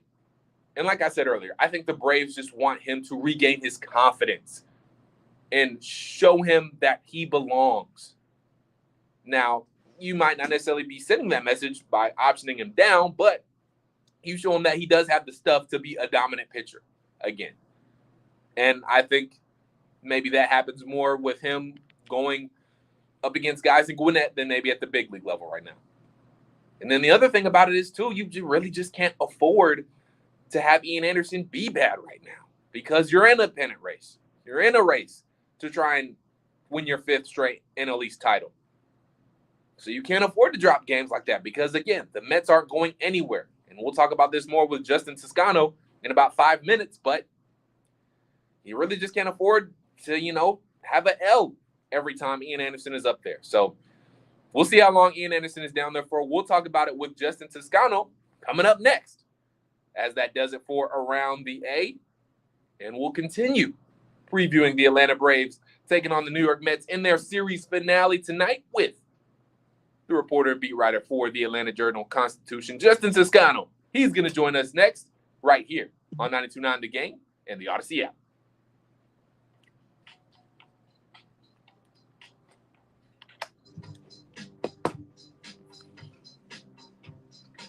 Sports Radio 92.9 The Game. Dirty Birds, Falcons football is back. A new season, believe what you want to do. All right, I'll be right back.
All right, we back live. We back. Save on crowd favorite shrimp for your cookout at Whole Foods Market. Get raw, cooked, or breaded shrimp for 25% off through August 7th while supplies last. Shop in-store or online at Amazon.com/Whole Foods. Terms apply. Zerorez Carpet and Air Duct Cleaning, the most trusted and reviewed cleaning company in town. Take advantage of their back-to-school sale going on now. 3 rooms of carpet clean for only $129 when you mention my name, John. Schedule your cleaning online at ZerorezAtlanta.com. Ever wonder what it's like to play in an MLB game? Play Loud is your exclusive look into the fun of the game as we mic up the league's biggest players and follow them with dedicated cameras both on and off the field. Watch game time reactions to some of the biggest plays and follow your favorite players as they chat in the dugout with their teammates between innings. You never know what you're going to see or hear. It's baseball like you've never watched before. Tune in for new episodes of Play Loud only on the MLB YouTube channel. Are you kidding me? Gas prices are up again? Somebody has to do something. Well, someone did. That's why I use Upside. Upside? What's that? It's a free app that pays you back real money for every gallon of gas or diesel you buy. I just earned 25 cents back on every gallon of this game. Hold on. So the Upside app is free and you actually get cash back every time you use it? No strings attached? Yep, it's awesome. Check it out. It only takes a couple of minutes to sign up. Instead of just watching your dollars go into your tank, start putting money back into your wallet with the free app from Upside. With the price of gas today, it's big news and big money. To cash out of your Upside cash, just transfer it to your bank account, PayPal, or a gift card. Upside users have already earned over $200 million. Now it's your turn. Download the free Upside app and get cash back on every gallon of gas. Use promo code GOLF for an extra 25 cents per gallon on your first fill-up. That's code GOLF. Use code GOLF for an extra 25 cents per gallon back in your first fill-up. Cashback's not available in New Jersey, Wisconsin. Introducing the YMCA. Sure, you know the Y for a swim or a game of hoops, but we're more than that. Thank you, bro. We're a cause. When you take a jump shot at the Y, someone else is getting job training. Practice yoga. As a team, practices your leadership skills. We give people of all ages, incomes, and backgrounds a chance to learn, grow, and thrive. So while you might think of the Y as the place for lifting weights, we're also about lifting entire communities. That's the Y. We're so much more. Visit ymca.net/more. So I'm a cat, and I just moved in with this new human, and she's got this little toy she's always playing with, all day long. Tap, tap, tap, tap, bloop, bloop. She can't put it down. There it is. Oh, and get this. She even talks to it. Last week, she asked it for Chinese, and guess what? Egg rolls showed up. Like magic. Humans have cool toys. A person is the best thing to happen to a shelter pet. Be that person. Adopt. Brought to you by the Ad Council and the ShelterPetProject.org. Keeping it local with the Hometown Take. On Sports Radio 92.9, The Game.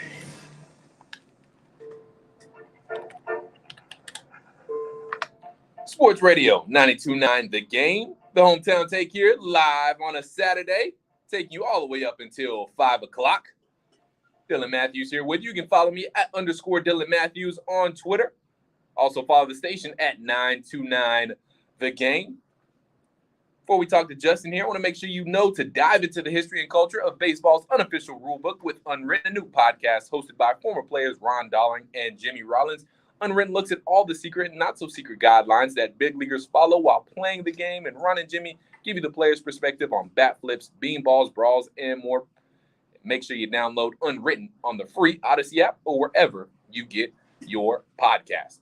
Braves getting ready to go here, about 50 minutes until first pitch. Let's preview the game a little bit and talk some Atlanta Braves baseball with the Braves beat writer for the AJC. It's Justin Toscano. Justin, thank you so much here for joining me here on a Sunday, man. How you doing? Yeah, I'm doing well, Dylan. How are you? I'm doing well, man. But I could be better because the Braves have been struggling here against the Mets, and that's really what I want to get into first here. Hasn't been the series a Braves fan such as myself has wanted to see when it comes to such a big series that this is really and has been for the Braves, trying to get back into the NL East, maybe even take over the lead. But now we're just in the position where we're just trying to salvage this series. So, Justin, what is it about the Mets this year that have caused the Braves so many problems this year? Yeah, they execute really well in pretty much all phases of the game. I mean, they've got star power at the top of the rotation with Max Scherzer and now Jacob deGrom, who's pitching today. Carlos Carrasco has had a much better season than he did last year, as has Taijuan Walker, save for Friday's poor start. And they've got Chris Bassett. And they've even got rotation depth. So the guy who shut the Mets or the Braves down in game one of yesterday's doubleheader, David Peterson, actually isn't a part of their top five or even really top six in the rotation. So they've just got a ton of depth. And then offensively, same deal. I mean, they used to strike out a lot. They used to have like one of the highest chase rates in the league last year, and they just don't this year. They make contact, and they make quality contact. You can talk about all the infield hits they have or all the soft contact, but when you're putting the ball in play, you kind of create issues for the opposing team. And we saw that in game two yesterday where Austin Riley had to make a tough play toward home plate, and one tough one to, throw to first. They had to try to turn a tough double play on a ball that got away from Max Fried. I mean, stuff like that creates issues for teams. And they have the balance in the lineup now. They've got power and Pete Alonso and David Vogelbach, even Francisco Lindor, but they've also got some high OBP guys and guys who are going to work counts. And they've just made it really tough on Braves pitching. When you look at, the weakest part of their team is probably the bullpen, but they still got Edwin Diaz, who's the best closer in baseball right now. They execute really well. And I mean, I think the Braves are, every bit as talented as the Mets, and probably maybe even deeper if you want to consider the bullpen. But I just think through these first four games, the Braves, for the most part, have been just thoroughly outplayed. I'd agree, and I've seen this a lot. It seems like the Mets have really just been executing better, and then, like you said about their ABs, they're really impatient on their at bats more than they've ever been in the past couple of years. Foul a lot of balls off, just have a lot of patient hitters on that team. And like you said about the soft contact too, I mean, that's why you put the ball in play. You make the defense work. And speaking of putting the ball in play, I guess the one bright side, the one silver lining maybe that has come about in this series is Ronald Acuna Jr. He looks like he might be rounding back into form. Obviously, had that 4-hit game in the 9-6 victory that we had in the second game of the series. He talked about a couple days ago not fully trusting his knee and maybe not completely being over that ACL tear. But do you think we are starting to see him trust his knee now just in a few days? And do you think we're starting to see Ronald Acuna Jr. become what we know Ronald Acuna Jr. can be? Yeah, for sure. I don't know what's going through his head, but I think you have a checklist of things, maybe like Brian Snickers mentioned, a checklist of things with an injury like that in your own mind that you want to see get done. And I think he started trusting me a little bit more. He made that play robbing the 2-run homer from Pete Alonso a couple nights ago, and just seeing that he can do those sorts of things in the field. We've seen, I think, 3 plays from him in the last 4 days that have been better than probably any that he made before that this season. So he's really getting back to trusting that. You can see that he's seeing that, that won't result in another injury. Plays going back to the wall, almost like the one where he tore his ACL on, things like that. And learning to be okay with those, having those experiences and knowing that, they'll be fine. They're not going to cause another injury. And stuff like that can be tough. And then at the plate, yeah, he just looks like Acuna more. He was impacting more balls in the last homestand. And he's continued to do that here in New York. I mean, he really looks forced to the top of the lineup. And you're kind of seeing the high energy come back to him now with some of those hits. And he had that home run that fell into the home run apple. So yeah, he's been really good. He has been one of the only bright spots at this point for a lineup that is kind of struggling against Mets pitching, because Ronald Acuna is giving the Mets some fit through 4 of these 5 games. Completely agree. It's Justin Toscano, Braves beat writer for the AJC, joining us here on the WadeFord.com hotline, Atlanta's Ford dealer. Hometown take here on Sports Radio 92.9 The Game. And Justin, from one guy who's been dealing with an injury problem to another, and he's not really dealing with it anymore, so maybe that's not the best phrase to say, but Tyler Mathews. Obviously, he had an injury earlier this year, and recently he's kind of been struggling. So I want to ask you if that's really just the ebbs and flows that we see throughout the season, or is there real cause for concern from what we're seeing with Tyler Mathews? Yeah, I think it's the kind of life of a reliever. Those guys go through spurts, kind of ups and downs. I think he should be fine. The most important part is that they can allow him to pitch through it in situations that usually aren't going to be high leverage unless the bullpen is depleted. They have Kenley Jansen, Raisel Iglesias, AJ Minter. They're going to soon add Kirby Yates. So all of those guys are guys who are pitching late innings before, guys who have gotten saves in their career. They'll have the Braves will soon have 3 former closers, current closers on their team. And so, I think that the important part is, a lot of big things go in ebbs and flows. And look, he had a terrific postseason. I think that's what everybody expected him to be. And I think he can be that to a certain degree, at least better than what he's been. But I think it's just, they go through ups and downs. Relievers go through cycles like that. They're very volatile. It's hard to stay successful for a long time as a reliever. They always go through those spurts. We see it with literally everybody from Josh Hader to the worst reliever in the league. So I think he'll be fine. The more important part to me is that the Braves can certainly afford to keep running him out there in situations that aren't high leverage because they have so many other guys to pitch those big spots. Right, and that is one of the bright spots of this Braves bullpen. It is pretty deep. You could always use bullpen help, and, your bullpen is never perfect, but this is one of the deeper bullpens, I think, in the MLB. So, I'm going to take a deep breath because you told me to, Justin. I'm going to ease up on Tyler Mathews, and I'm going to relax a little bit when it comes to that. So, thank you for giving me some relief there. Staying in the bullpen, though, Justin, I think we know that a guy you just mentioned, Raisel Iglesias, who the Braves just picked up in the trade deadline, he's definitely going to be the setup guy. And we saw that in the second game that the Braves won. We saw him be the setup guy for Kenley Jansen. But when we get into the postseason, and there are more and more high leverage situations that the Braves find themselves in, we can call back to when the Braves had Richard Rodriguez and they got him from the Pirates. They used him sometimes in the 5th inning or any other maybe high leverage situations earlier in the game. Do you think the Braves would all use him in maybe situations like that, similar to how they used Rich Rodriguez, in the fact that if there is a situation that they really need to get out of in the 5th or 6th inning or, maybe earlier in the game, do you see them bringing in Iglesias in maybe a spot like that? Yeah, sure. I think anytime before Kenley Jansen, I think Kenley Jansen likes to pitch the ninth and has been accustomed to that. But I mean, baseball's changing the way that you saw Buck show off there a couple nights ago, bringing Edwin Diaz for, the 8th, because the Braves are going to have Swanson, Olson, and Riley out, the best bats. So I think high leverage is changing more from the time of game to the part of the order that you're entering. So I can't see that for sure. And I think they've just got so much coverage otherwise. Kirby Yates returns and gives them something that is normal to his track record. And they'll have AJ Minter, and then they'll have, on the good days, other guys as well. So I can't see that, because I think they're going to use him as a weapon. And I think that's why you acquire a former closer like that, not just so he can be the strict 8th inning setup man, but so you can deploy him in the 6th situation or in the 7th if you need him. The postseason is all about shortening games in that way.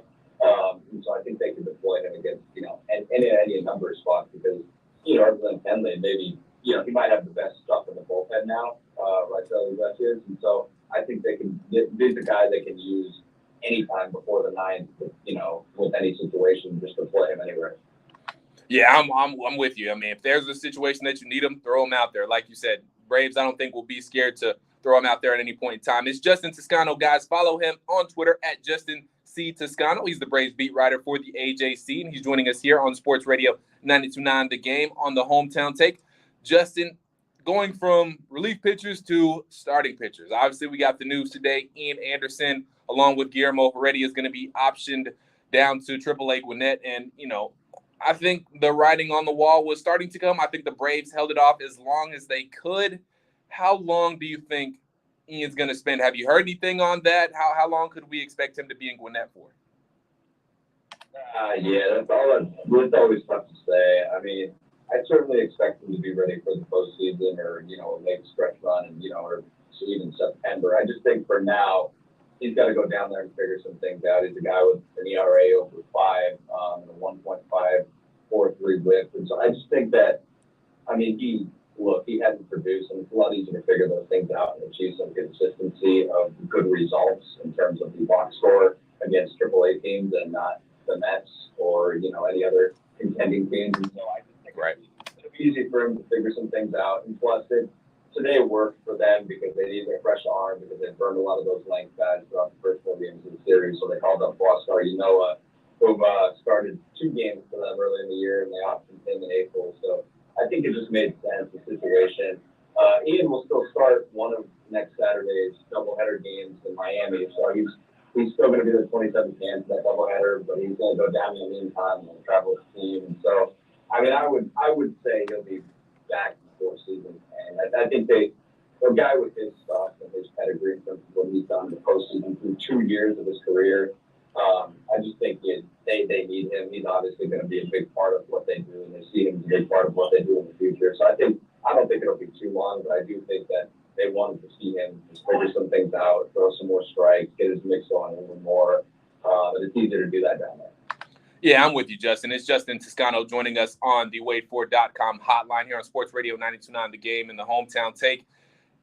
And again, he just needs a little bit of a confidence booster, and you do that better, like you said, down in Gwinnett than you do going up against the Mets or other teams like that really, are trying to contend for a playoff spot as well. So let's talk about the other side of that news. Do you think this is maybe his last chance to prove himself on the big league level? If it doesn't work out this time around, Justin, do you think he potentially could be in line for a DFA if he doesn't have a good showing here? No, I don't know about this one specifically. I don't know how much proving ground he's going to get. He's basically a fresh arm. They've got Jake Odorizzi kind of take Ian's spot for the meantime after that doubleheader. So I'm not sure if he's going to get too much of a crack at it. But I do think this last leg, because of the options running out, could be definitely his last stand. You look at when he, punts the bench and broke his hand, and it just has kind of gone downhill for him from there. And so, he's kind of entering that, but I'm not sure if this specific stint's going to be his last shot, just because I'm not sure how much he'll be used more than the next time. Okay, Justin, let's preview the game before we get you out of here. And again, I really appreciate the time. I know you're busy, got things to do. Obviously, we will see what Spencer Strider does against the Mets today. Hopefully, he's bringing the gas. He's bringing the triple digits on the radar gun. Right now, though, do you think he's the Braves' third best pitcher? Right now, probably. I mean, Charlie hasn't been able to do it consistently. Even though you'll still trust Charlie in the postseason for all that he's done, he's adapted many times throughout his career. And then, yeah, Ian wasn't as good. We'll see what other risk he can bring. But I think right now, if you look at starting pitchers, yeah, I think Strider's really right now your number 3 in terms of reliability and stuff. There it is. Justin Ciscano joining us here on the WadeFord.com hotline on Sports Radio 92.9 The Game, Atlanta's Ford dealer. Justin, hopefully we get a win today, man. Enjoy the game. Don't work too hard, and thank you for spending a couple of minutes with us here on 92.9 The Game, man. I appreciate it. Yeah, of course. Thanks for having me. Yes, sir. You have a great rest of your day. And that was Justin Ciscano, guys, Braves beat reporter for the AJC. Again, as he joined us way of the WadeFord.com hotline, Atlanta's Ford dealer. We'll see what Spencer Strider does. Again, hopefully he got that bang on him today, and he's out there throwing 100 miles per hour and high 90s consistently, because we definitely need that to help keep these Mets batters off balance.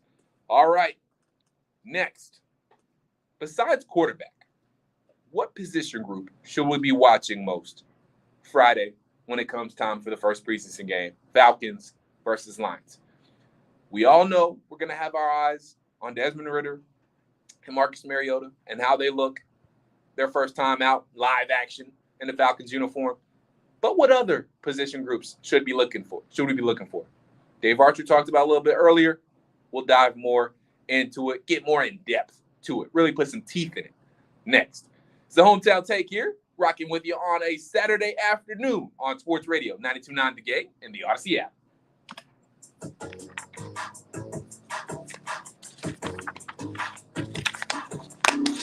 Sports Radio 92.9 The Game. Get exclusive Atlanta sports coverage 24/7 at 929thegame.com. Is it Saturday? I'm tripping. I keep saying Saturday. Feels like Saturday.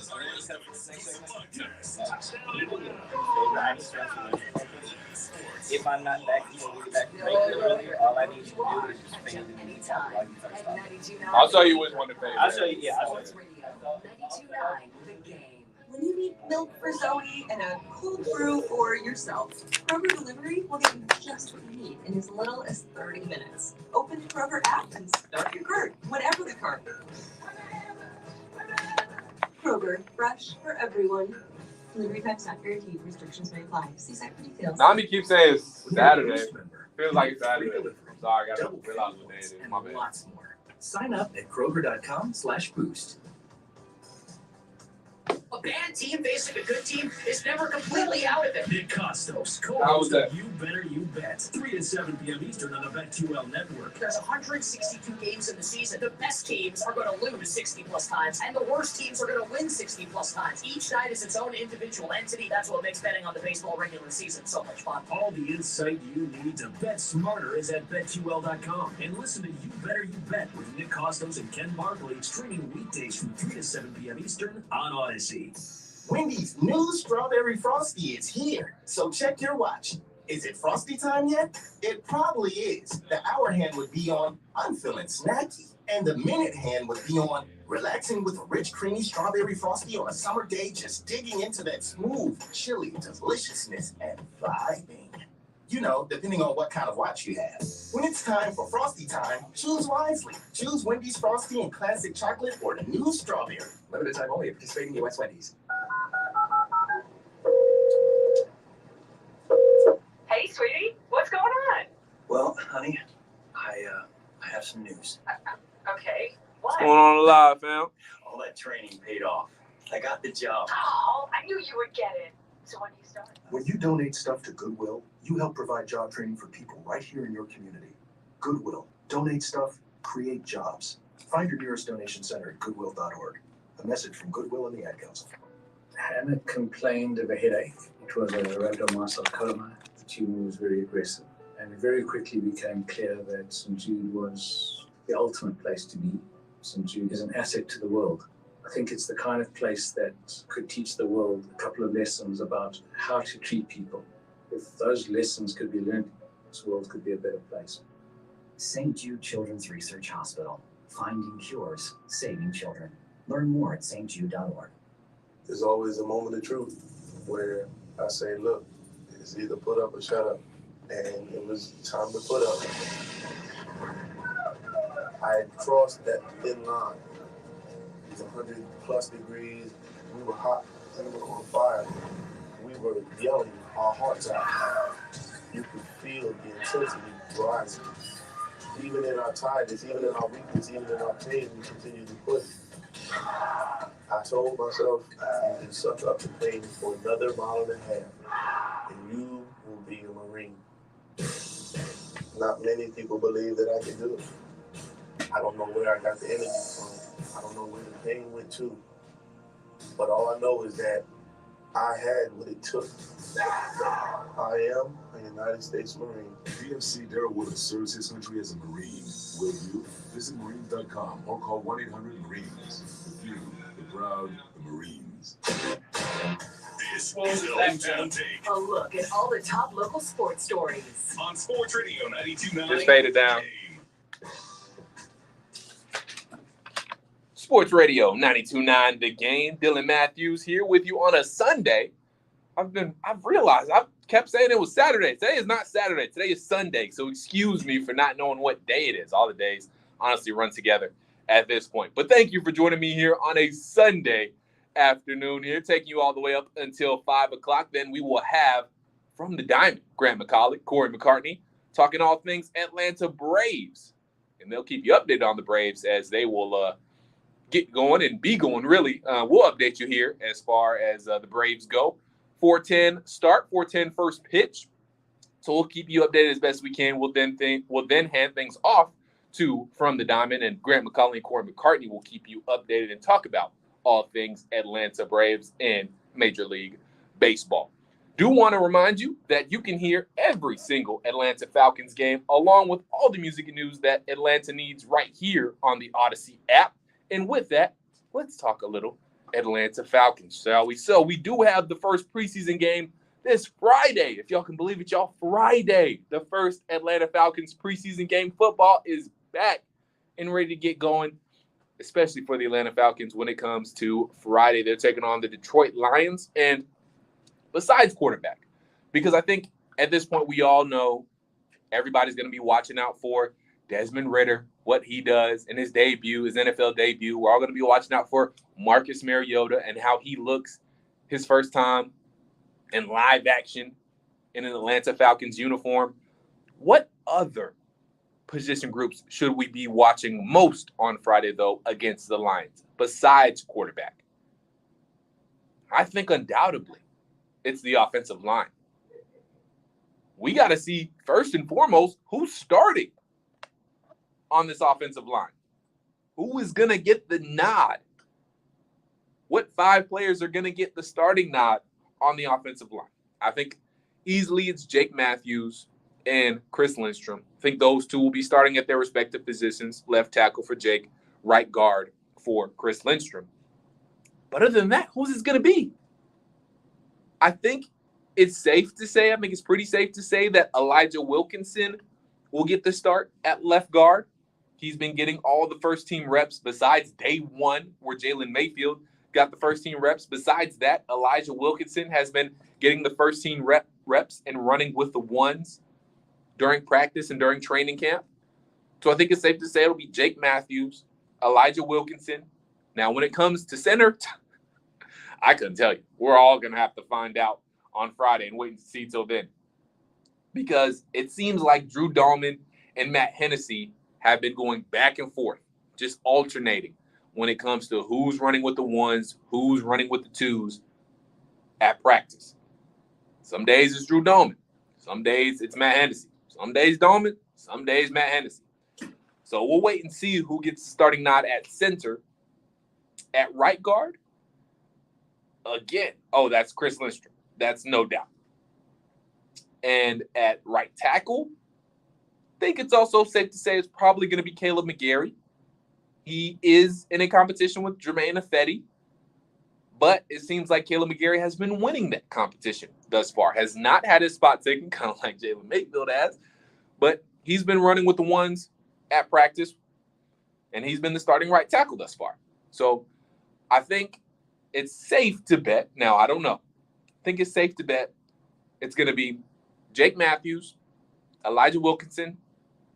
I'm going to say Drew Dahlman gets the start at center. I think Arthur Smith, Terry Fontenot, and this Atlanta Falcons regime want Drew Dahlman to be the starter. I think they want Drew Dahlman to win that job simply because of the fact they drafted him.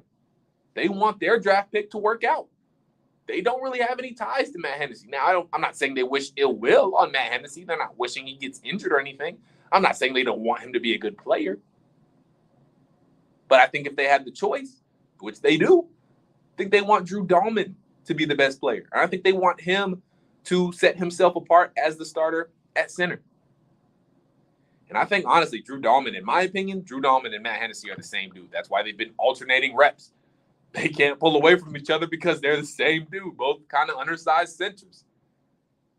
But I think Drew Dahlman will probably get the start at center Friday, along with Chris Lindstrom and Caleb McGarry. So right now, if I had to guess, Jake Mathews, Elijah Wilkinson, Drew Dahlman, Chris Lindstrom, and Caleb McGarry. Those are your five. Those are your five offensive linemen that are going to come out when it comes to Friday.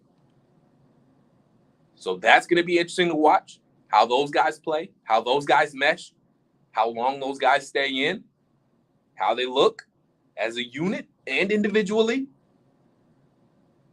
So that's one group that we definitely need to watch besides the quarterback. The dudes in front of the quarterback, how they protect the quarterback, how they run block.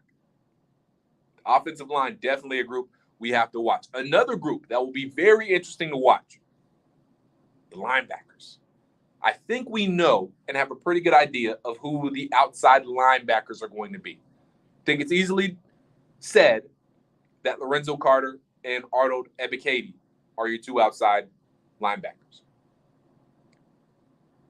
Ebiketie, obviously a second-round pick. That's not a second-round pick is high value. Obviously, your first-round pick pretty much has to start, but you 9 times out of 10 want your second-round pick starting as well. And I think they want Arnold Ebiketie to start out there, and I think he will. Pretty much heard all good things from Falcons reporters, beat writers, and things like that when it comes to how Ebiketie's been performing in practice and at training camp. So it'll be interesting to see how they play during the first preseason game, how they get after the quarterback, how much blitzing they'll be, how they look in the run game, in the run defense. But even more importantly, I think we need to watch the inside linebackers. I think Rashaan Evans has his spot nailed down at inside linebacker. But who's that other inside linebacker going to be? Arthur Smith has been very impressed with Michael Walker, who I am very impressed with as well. I think towards the end of last season, once the game started to slow down for Michael Walker a little bit, he really made an impact, and he really made some plays at the end of the season last year. I was really, really impressed with what Michael Walker was putting on the field and what he was doing on the field last season.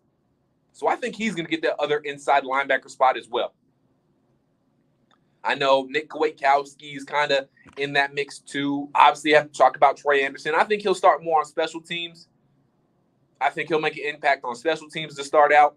He'll definitely get some plays. He'll get some reps, even during the regular season at inside linebacker. But I think he'll mostly spend his time on the special teams. Now, there could be a situation where if Trey Anderson really balls out in the time that he's given and the snaps that he has, I think there does come a point, and there could come a point where Trey Anderson does take over at one of those inside linebacker spots. But I think at least to start out, Lorenzo Carter, Arnold Ebiketie at the outside linebacker positions, Rashaan Evans, Michael Walker at the two inside linebacker positions. I think that'll be a really, really interesting. I think that'll be a fun group to watch as well. I think all those guys will run around and make plays. Trey Anderson, fast but physical as well. Can do a lot of different things. Very versatile, speedy. He'll be good in coverage. Rashaan Evans, just a experienced veteran who's got a chip on his shoulder. He's ready to go out there and really hit somebody.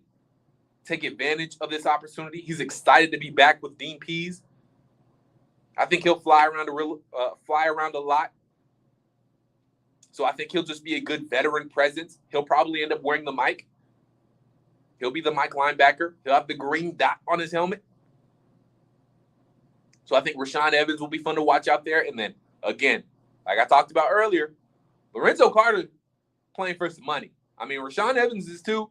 But Lorenzo Carter, he's playing for some money out there. And if he can get to that quarterback, it's going to be fun to watch. What guy are we going to get? The Lorenzo Carter at the beginning of the season, where he was pretty much a non-factor, or the Lorenzo Carter you had the game plan for at the end of last season with the Giants when he was getting a sack a game the last 4 or 5 games of the season? Which one are we going to get? We get the latter? This defense is going to be fun to watch. Arnold Ebiketie on the other side, who a lot of people think could be one of the best edge rushers in this past draft. It's going to be fun times to watch this defense. And Dave Archer pointed out, too, something I didn't even think about. Besides A.J. Terrell and Casey Hayward, who you got at DB? I know we got Isaiah Oliver holding down the nickel spot. Is he going to be the same? Did that injury hold him back at all? Is he going to be a little bit mindful of that injury? Kind of like how Ronald Acuna Jr. took a little bit longer to get confident in that knee. Is that same thing going to happen for Isaiah? How good is Isaiah Oliver going to be coming off an injury? Is there going to be any mental block? He was really, really good before he got injured last year. Is he going to pick up where he left off? Or is there going to be an adjustment period? And after those 3, who do you got? Who else is going to show out at DB? Because you have to remember, teams ain't just running out 3 wide receivers anymore. Definitely not 2, but more than 3 these days. Teams got 4 or 5 wide receiver sets. So who's that other guy going to be? Who are those other 2 guys going to be at DB? What are the guys that are going to make plays? Avery Williams not a cornerback anymore. They switched him to running back. And he's going to be a return guy. He ain't playing corner anymore. What other guys do we have in coverage? Richie Grant. He's going to be interesting to watch at safety, how he adjusts in year 2. Arthur Smith said he's been a lot better. Obviously, we got Eric Harris back. Yay. We'll see how much he plays. But that safety position, I mean, like Dave Archer said earlier, there's a lot of things to be looking out for. And I think this is going to be one of the most interesting and fun to watch preseason. I know you might think I'm crazy. What? Dylan, fun? Preseason being fun to watch? What? Yeah.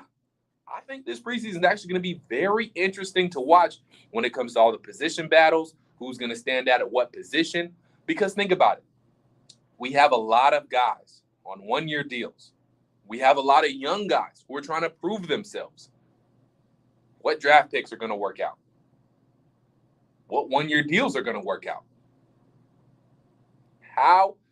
What is happening now and what is going to happen during the preseason is as simple as this. The new foundation is being laid for the Atlanta Falcons. Now, we got a little bit here and there with Grady. Really, that's about it. And with Kyle Pitts, too, and A.J. Terrell, obviously. But other than those 3 guys, I mean, what other pieces do we know that are going to be here for the future? I mean, we hope Drake London's here for the future. We hope Desmond Ritter's here for the future. We hope Arnold Ebiketie's here for the future, but we don't know. This is the foundation starting to be laid. You know when you're pouring cement, this is the cement starting to be poured. And what parts are going to come out chunky and need to be smoothed over with maybe some other players, and what parts are already going to come out smooth and be ready to go. That's part of what we're going to find out here in this preseason. And I'm ready for it. I'm excited for it. I have not watched a lot of Atlanta Falcons preseason football in my 26 years of life, but I'm going to be watching every game this season. Now, part of that reason is because I'm going to be producing all the games here on 92.9 The Game, which you can listen to every game here on 92.9 The Game and the Odyssey app. But I will also, even if I wasn't working the games, I would want to be watching them. And you should be too, because a lot of questions are going to start to be answered starting Friday. At the offensive line, the inside linebacker positions, what other DBs we got besides AJ Casey and Isaiah Oliver. A lot of questions are going to start to be answered on Friday. I'm excited to see it. All right. Final hour of the Hometown Take. It's about to start. And the kickoff hour 3 here on a Sunday afternoon, Pro Football Focus has put out every player, or one player, I should say, on each team that has the most to prove this season. Who is that for the Atlanta Falcons? Find out next. It's the Hometown Take with you on Sports Radio 92.9 The Game, rocking with you until 5 o'clock. Dylan Mathews, the Hometown Take, hour 3, the final hour, continues next on Sports Radio 92.9 The Game and the Odyssey app.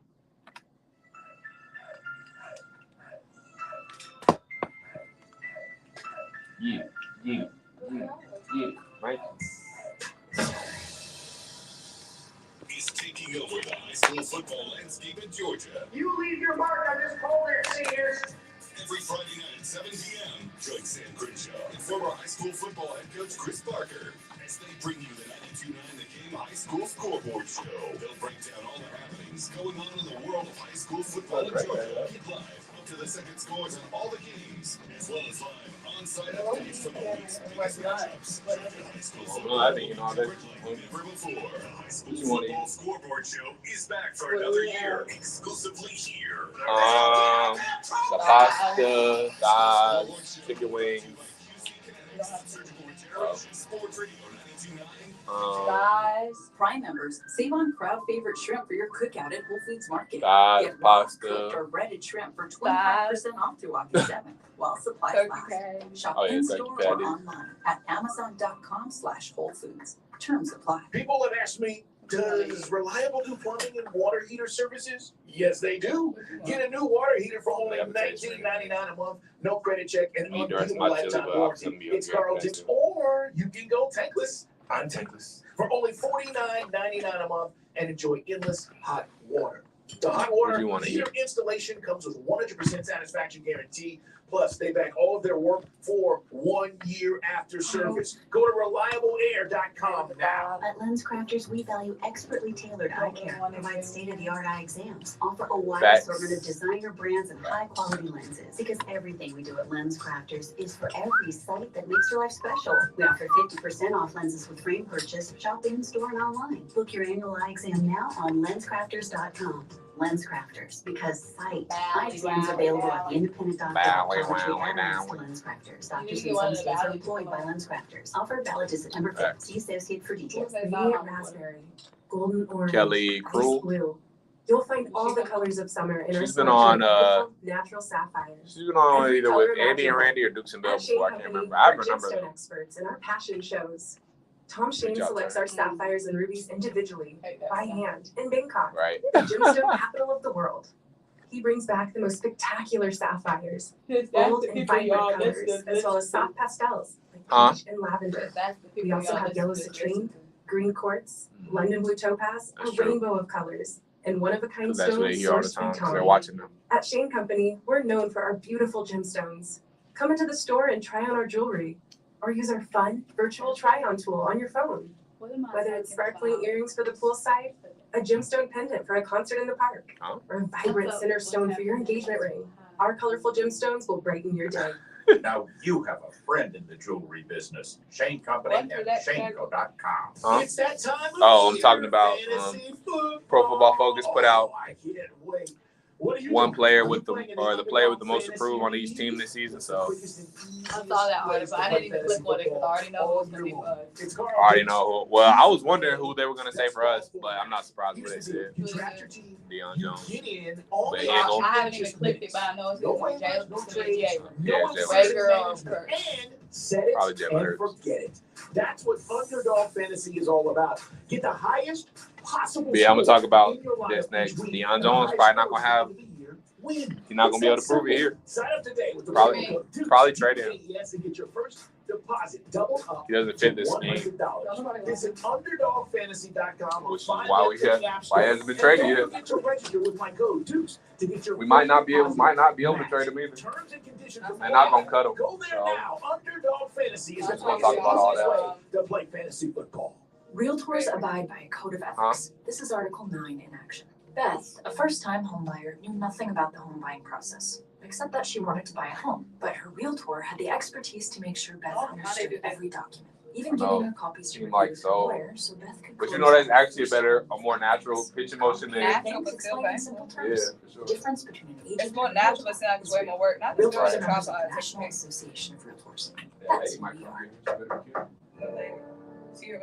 I used to get frequent heartburn at night, so I made Prilosec OTC part of my morning routine. With just one pill, Prilosec OTC prevents excess acid production, blocking heartburn all day and night. But she's taking like, so. Oh. And the home for our Falcons, Hawks, and Atlanta United.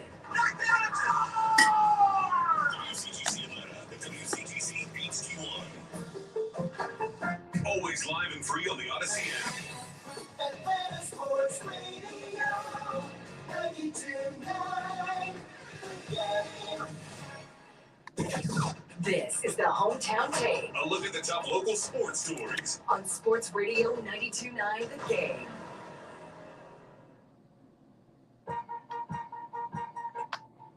Huh? I like this instrumental a lot. Sports Radio 92.9 The Game. Dylan Mathews here, live in the Kia Studios, bringing you the Hometown Take on a Sunday afternoon, final hour of the Hometown Take.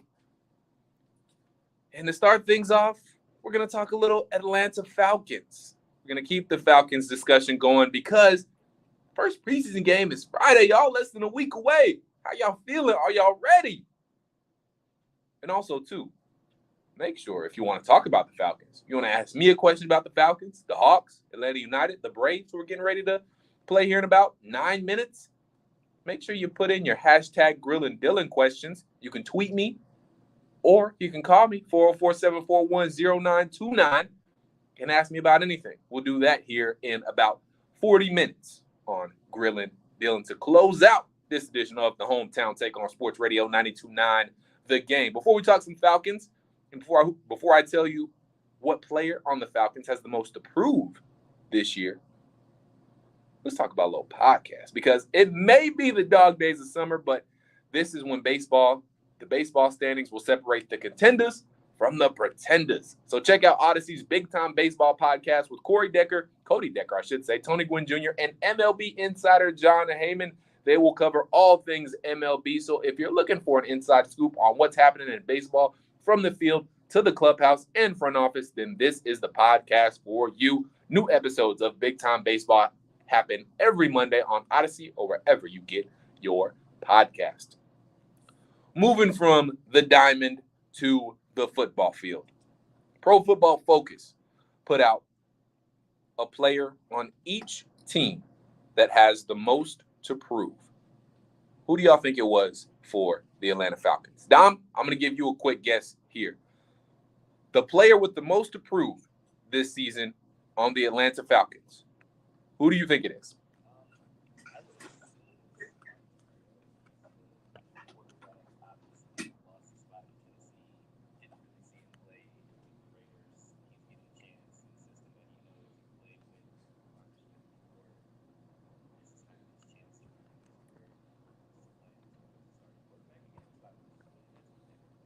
That is a great guess. Unfortunately, that is wrong.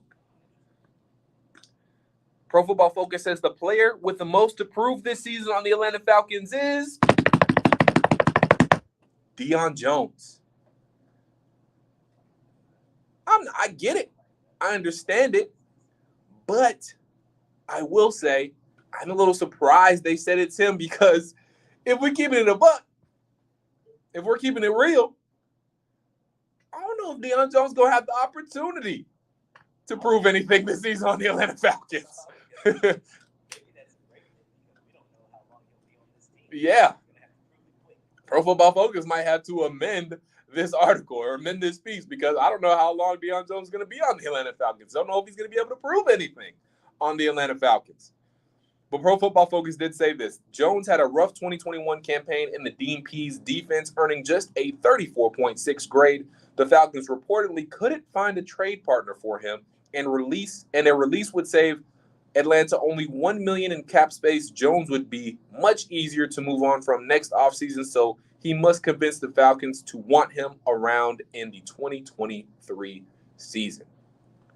And that's the thing about it, too, they said. The Falcons reportedly couldn't find a trade partner for him. I believe it.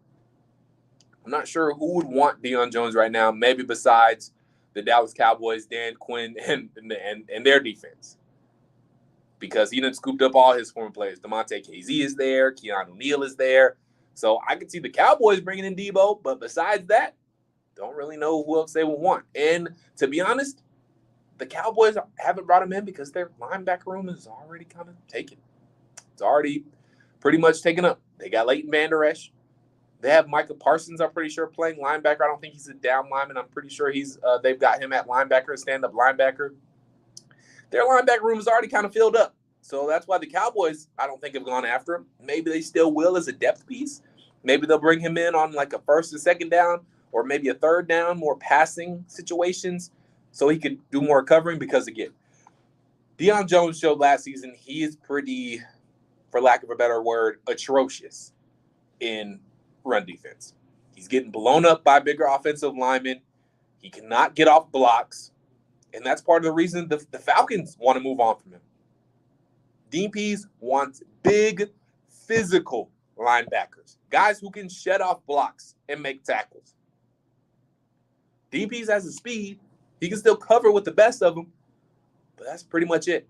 If he ain't covering anybody, he's probably getting blown up. He ain't getting off a block. So will the Atlanta Falcons be able to find a trade partner for Deion Jones?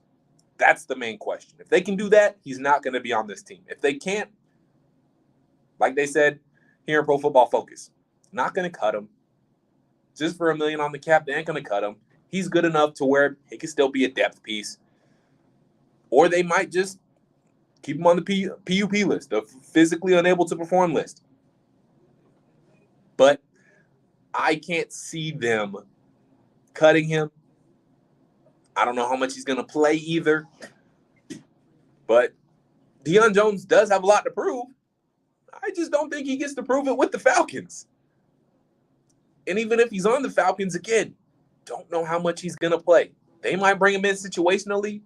I'm sure if the Falcons don't find a trade partner for Deion Jones, which they still very well could because, unfortunately, injuries are part of the game. Things happen. There can still be injuries in training camp. And there might be a team who doesn't need a linebacker right now, but if an injury unfortunately happens, then they could then be in need of a linebacker, and they could be in need of Deion Jones's services, which could open up a trade for the Falcons and whatever team that might happen to. But if the Falcons don't find a trade partner for Deion Jones, if the Falcons keep Deion Jones on the roster, because, again, I don't think they're going to cut him. I think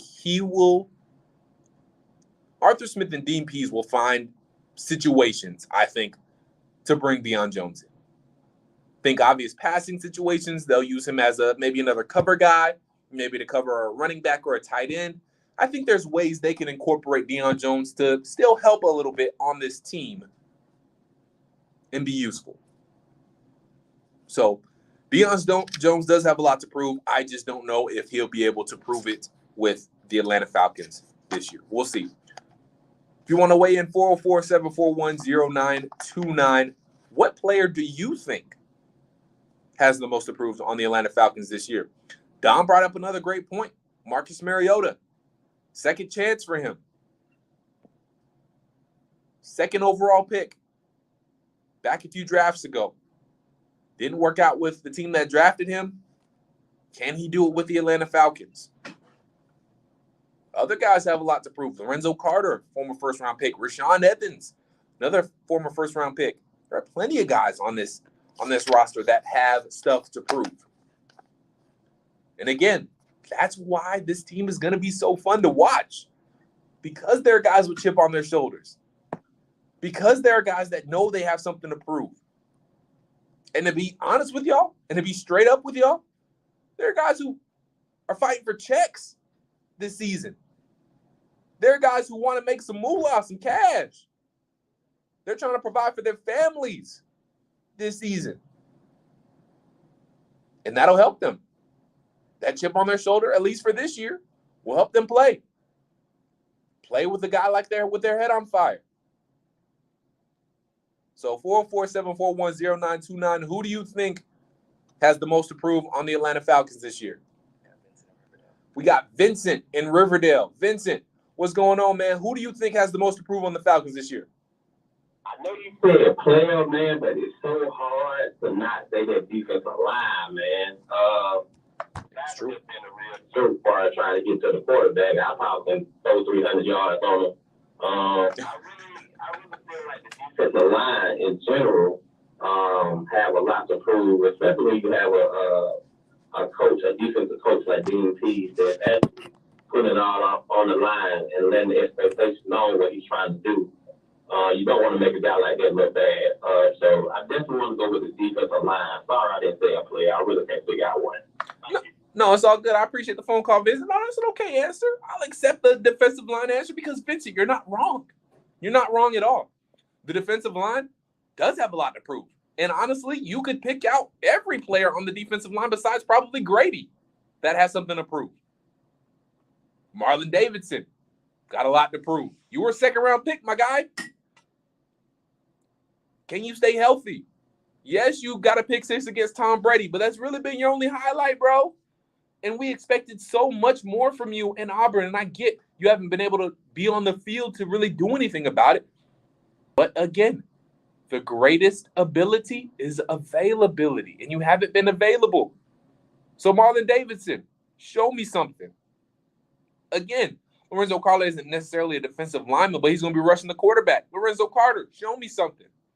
Arnold Ebiketie, you were a second-round pick. We got to see something from you in year 1. So, no, the defensive line is a very good answer. Ade Ogundeji. We got to see more from him. Taquan Graham. And this goes back to the point of we're laying the foundation. This year is about who is and who is not a part of the future for the Atlanta Falcons.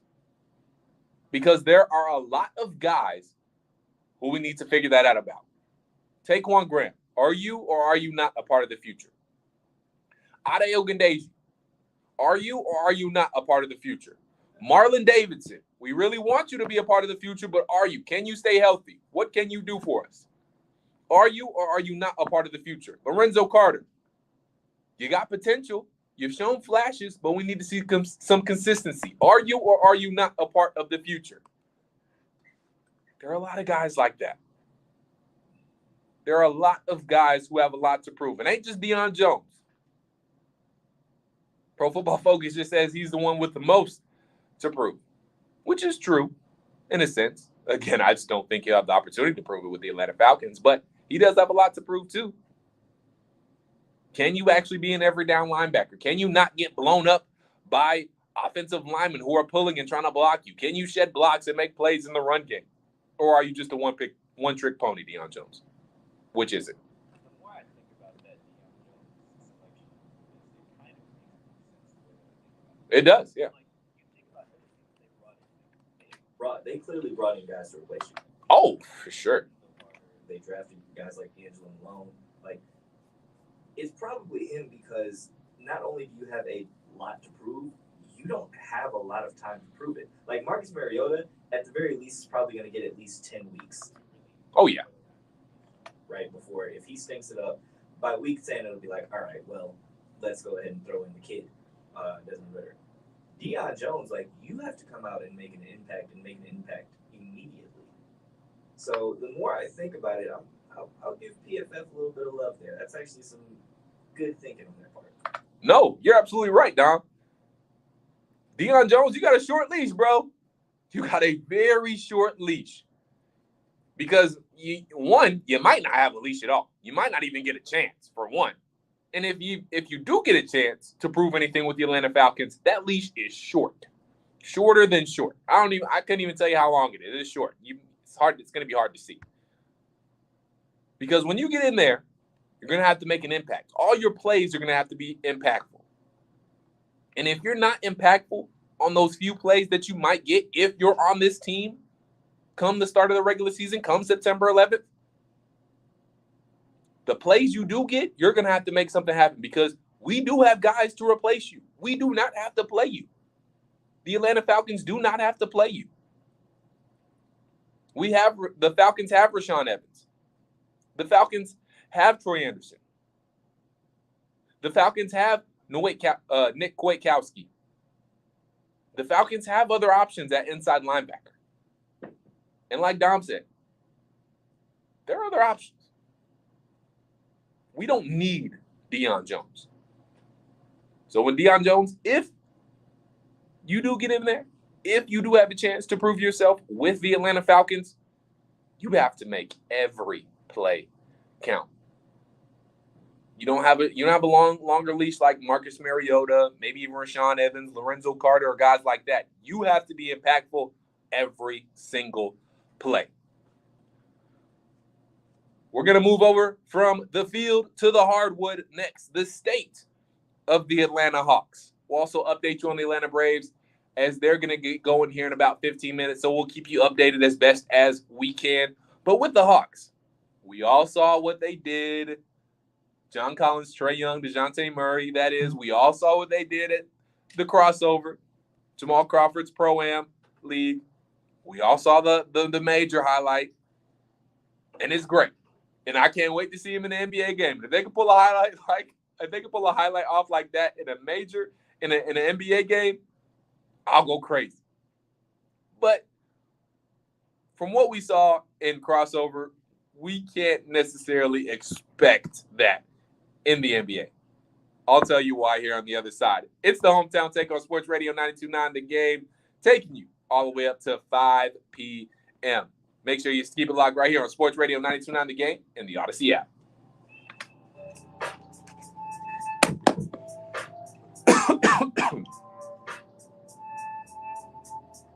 Sports Radio 92.9 The Game. Our Falcons are in full-on camp mode, and we've got you covered. I feel good. It's always good to be able to get back on that field, compete with your brothers. Keep it here for our exclusive camp coverage from Flower Bread. I mean, it's been a long time since it's been football season. Welcome to the NFL. It's a little whole new team. It's Falcons 2022 camp. And nobody's got you covered like us, because our Falcons play here. It feels good to get back on the field. Ready to ride. Our camp coverage is brought to you by Kia, movement that inspires, Coca-Cola, and Hooters. Hooteroo is in full swing with a festival of summer deals. Sports Radio 92.9, The Game. Sports Radio 92.9 The Game Studios, driven by Kia and the official sponsor of the Atlanta Falcons Radio Network. America's leading internet provider just got even faster. Switch to Spectrum Internet, and you now get starting speeds of up to 300 megabits per second. Faster speeds for streaming, faster speeds for gaming, faster speeds for working or learning, all with 99.9% network reliability. So no matter what you do online, you can do it better, safer, and now even faster with Spectrum Internet. Visit Spectrum.com for details. Based on internet subscribers among top ISPs, speeds may vary. Restrictions apply. Prime members, save on crowd favorite shrimp for your cookout at Whole Foods Market. Get raw, cooked, or breaded shrimp for 25% off through August 7th while supplies last. Shop in-store or online at Amazon.com/Whole Foods. Terms apply. Rise and shine, honey. We don't want to miss our flight. Our flight is in 7 hours. And we have TSA PreCheck with our Navy Federal flagship credit card. TSA PreCheck. Getting my bugle through security will be so much easier now. Learn how you can earn up to 3 times points on travel with the flagship credit card at NavyFederal.org. Navy Federal Credit Union. Our members are the mission. Insured by NCUA. It doesn't take up much space. It does its job quietly and reliably. Until it doesn't. That's usually the first clue that your water heater Isn't heating water. hate it when that happens. At RS Andrews, we love fixing things just like that. Because we love delivering smiles. That's Ben. And he's Dari. We deliver smiles and warm water. Even endless if you want it. It's true. They make them so you can start your shower in the morning and still be standing under glorious warm water at 3:30. You probably shouldn't do that. But isn't it nice to know you could if you wanted to? It's just one of the magical things our plumbers do at RS Andrews. Clogged up drains, Unclogged, leaky faucets, unleaked, forever running toilets, unrun. Some may question our grammar, but nobody questions the State of the miles art. of smiles from thousands of happy customers. Whether it's plumbing or electric, Heating or air. you Man, know RS it's in the same Andrews will movie. be there. I'm Dari. I'm Ben. How can we make you smile today? Online at rsandrews.com. Zerorez Carpet and Air Duct Cleaning, the most trusted and reviewed cleaning company in town. Take advantage of their back-to-school sale going on now. 3 rooms of carpet clean for only $129 when you mention my name, John Fricky. Schedule your cleaning online at zerorezatlanta.com. Who's on the show next? Oh, I don't know how to do that.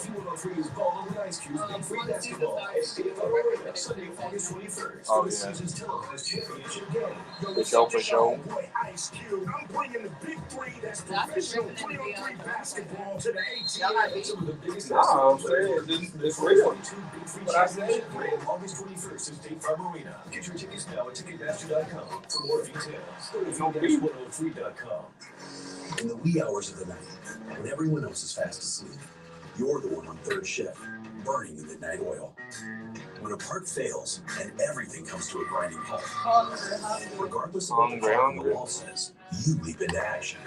Grainger is with you and all the ones who get it done. With 24/7 customer support by phone or click to chat. Call, click Grainger.com, or just stop by. Grainger, for the ones who get it done. They should be 8x7. When it comes to closets, Janina's home organization business runs tip-top tidy. But she needs to reorganize and find a new assistant. I know it's your last week, but can you make sure the Hanson pantry's right? Indeed can help her hire great people fast. I need Indeed. Indeed you do. We instantly connect you with quality candidates whose resumes on Indeed match your job description. We're almost there. Indeed.com/credit and get $75 towards your first sponsored job. Terms and conditions apply. This is the Hometown Take A look at all the top local sports stories. on Sports Radio 92.9 The Game. Sports Radio 92.9 The Game. Dylan Mathews here, bringing you the Hometown Take live in the Kia Studios on a Sunday afternoon. Headed into the final stretch, taking you all the way up until 5 o'clock, until From the Diamond will take over. Grant McCauley, Corey McCartney, talking all things Atlanta Braves and Major League Baseball. Speaking of the Atlanta Braves, Mother Nature doesn't want them to start right away, but they are going to start here soon. First pitch in 8 minutes and 20 seconds, according to the broadcast on Bally and the countdown to first pitch on Bally. There was a weather delay, so just a slight weather delay. Mother Nature's like, hold on. Y'all ain't starting so soon. Y'all on my time. Y'all are on my time. But they are going to get going here. The tarp is off of the field, so not going to affect Spencer Strider too much. He's still going to start. So if you think about it, it'll only be about a 20-minute delay, a little more than a 20-minute delay when it comes to when they were supposed to start at 4:10 and when they will start, which will be about 4:30 when they'll get going here. So Braves going to start soon. We'll keep you updated as best as we can, but Grant McCauley and Corey McCartney will really keep you updated, so make sure you keep it locked right here on Sports Radio 92.9 The Game. Right after I sign off at 5 o'clock, the guys will keep you updated on all things Atlanta Braves. They'll be able to cover the brunt of that game, as I'll just get it when it's first starting here. But moving from Braves to our other exciting team, the Atlanta Hawks. Let's talk about the state of the Atlanta Hawks. Where are the Atlanta Hawks right now? Obviously not too much going on. This is kind of a dead period for NBA. The Kevin Durant, Kyrie trade rumors have all but halted, and I don't think they're getting traded. I think they're going to figure things out, and they're not going anywhere as far as I can see, as far as I can tell.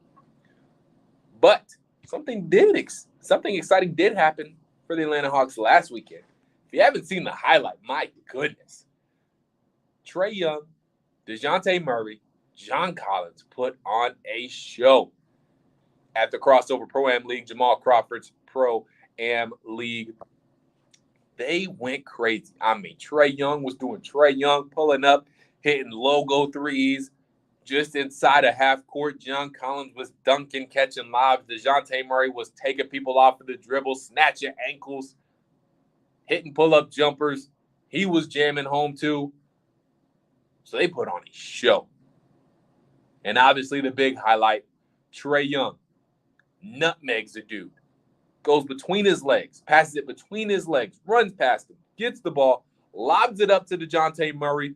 DeJounte Murray catches it like he's about to go for a reverse dunk, but then while he's in mid-reverse dunk mode, throws it off the backboard. John Collins catches and jams.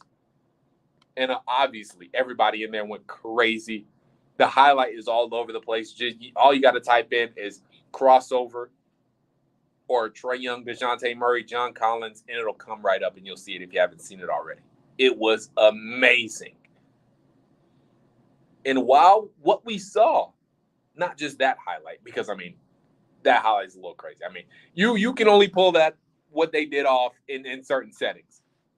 And that setting was one of them. You probably aren't pulling that off in an NBA game. If you do, though, if they pulled that off in State Farm Arena, I can't even tell you what happened. I can't even tell you what would happen. It would be the crowd would, I mean, what would happen in State Farm Arena would be crazy. Let's just say that. But as far as everything else they did, it looked really good. And I like the fact that Trae Young, DeJounte Murray, John Collins all came together to participate in the crossover game. Getting their chemistry together. Learning the little tendencies of one another. Establishing an on-court relationship. They're doing that before training camp. They're doing that before the preseason. This is just another thing that shows you that the Atlanta Hawks, Trae Young, DeJounte Murray, John Collins, they want to make this work, and they are going to make this trade work. Trae Young and DeJounte Murray, they're going to make the backcourt duo work. They're going to be one of the most dynamic backcourts in the NBA. They're putting in the work to make that happen. So I applaud that. However, try not to be a Debbie Downer. I'm not doing that. I'm just saying what you saw in that game, and most of you probably already know this. Don't expect everything you saw in that game to happen. Now, expect a lot of that to happen because Trae Young's still going to hit pull-up threes from near the logo and near half court. DeJounte Murray is still going to take dudes off the dribble and either finish at the rim or finish with a nice jumper. John Collins is still going to catch lob passes. All those things are still going to happen. But just the kind of way they happened in that game. Temper your expectations just a little bit because we are not going to see that right off the bat. I'm not going to say we're not going to see that at all because we could. Those three could be that good.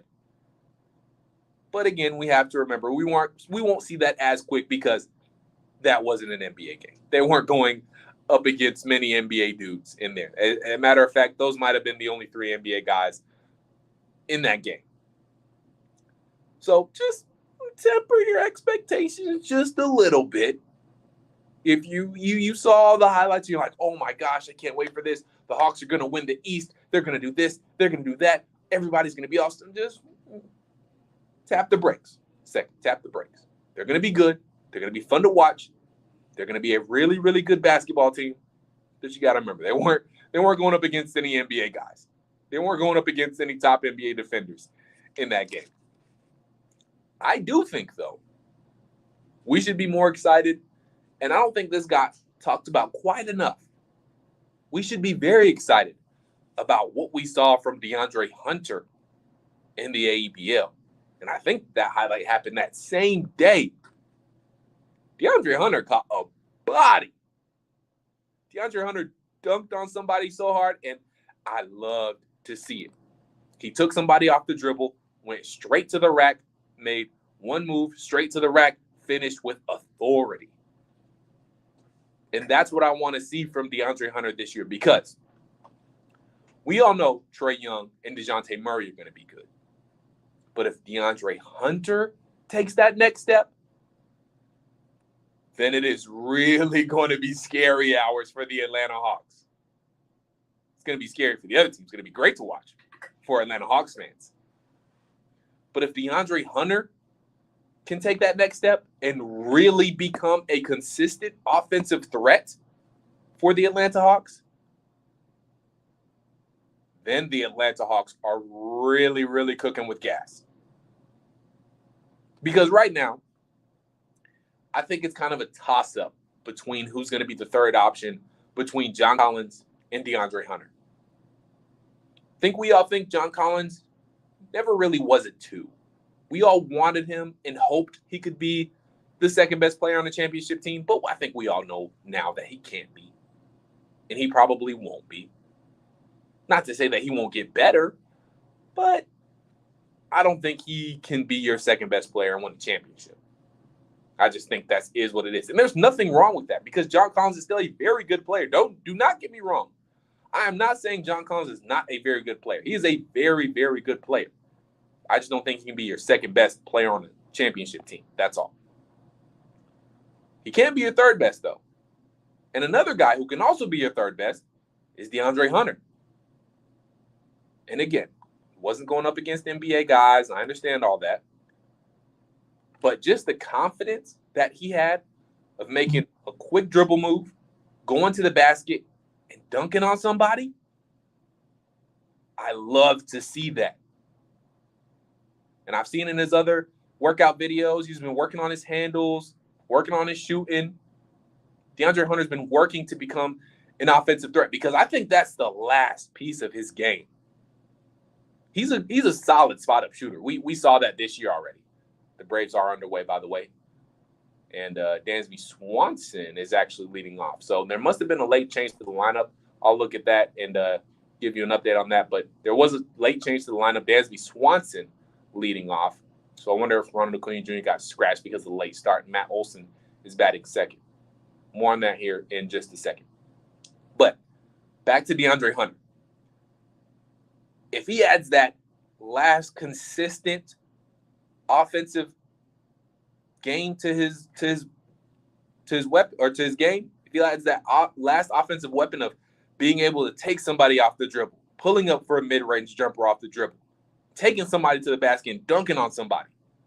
If he's able to add that facet to his game, DeAndre Hunter could easily be the third best player and be the third option on this team. And now you really are working with something if you're the Atlanta Hawks. If you have John Collins and DeAndre Hunter, both as guys who can hold their own on the offensive end, and if DeAndre Hunter is another guy who you can just give the ball to and say, go get a bucket, if DeAndre Hunter becomes that dude, a real two-way player, because, I mean, he's a solid two-way player right now as far as he can hit threes, he can take you to the basket just a little bit, and obviously he plays great defense, guards the opposing team's best player offensively. But if we get to the point with DeAndre Hunter where you can just pass him the ball and say, hey, go get us a bucket, that is really, really good news for the Atlanta Hawks, and they'll really be working with something special and be able to do something special here. Because obviously, I'm not saying he'll be the scorer that DeJounte Murray or Trae Young is, but if he's consistent enough where you can run plays for him, you can run offensive sets for him, and feel consistent in him that he can go get you a bucket, that is big time for the Atlanta Hawks. So I think the highlight that wasn't really talked about is the one that we should be really most excited about. DeAndre Hunter having the confidence, taking somebody off the dribble, going to the rack, finishing over the top. I think that's something that should really be talked about here. Let me pull the Braves lineup up while I was just talking about as go ahead. I have the update. He was scratched from today's lineup because yes. of lower body soreness. Yep. Playing on the wet turf is big for him. So there you go. So the new lineup here, everybody just kind of got to, well, Robbie Grossman got inserted into the 6th spot. So I'll give you the new lineup here before we go to break. Dansby Swanson is now leading off. Matt Olson hitting second at first base. Austin Riley hitting third, playing third base. Eddie Rosario now hitting cleanup in left field. William Contreras is catching and hitting in the 5th spot. Robbie Grossman inserted. He's taking Ronald Acuna Jr.'s spot in right field. Marcelo Zuna still going to DH and hit 7th. Michael Harris still hitting 8th and playing center field. And I hear Audrey Anza still hitting 9th, playing second base. And obviously Spencer Strider still on the mound. Quick update for you as far as the Braves go. 2 outs. And Austin Riley up to bat, and he actually just struck out. Jacob deGrom is on the mound, and we'll see Spencer Strider here coming up in just a minute. In just a couple of minutes, we will take your hashtag Grill and Dylan questions. 404-741-0929 is the number. You can ask me anything. If you have a question about the Braves who are underway, about the Atlanta Hawks, about the Falcons, Atlanta United, anything about life, you can ask it next. Call me up 404-741-0929, or you can tweet me at _Dylan Mathews. Grillin' Dylan is up next. And we'll also take a quick chat with the guys from the Diamond. Corey McCartney, Grant McCauley, they're coming up next at 5. We'll have a quick chat with them and learning what they got coming up today. Home stretch of the Hometown Take coming up next. It's Sports Radio 92.9 The Game, and take us everywhere on the Odyssey app.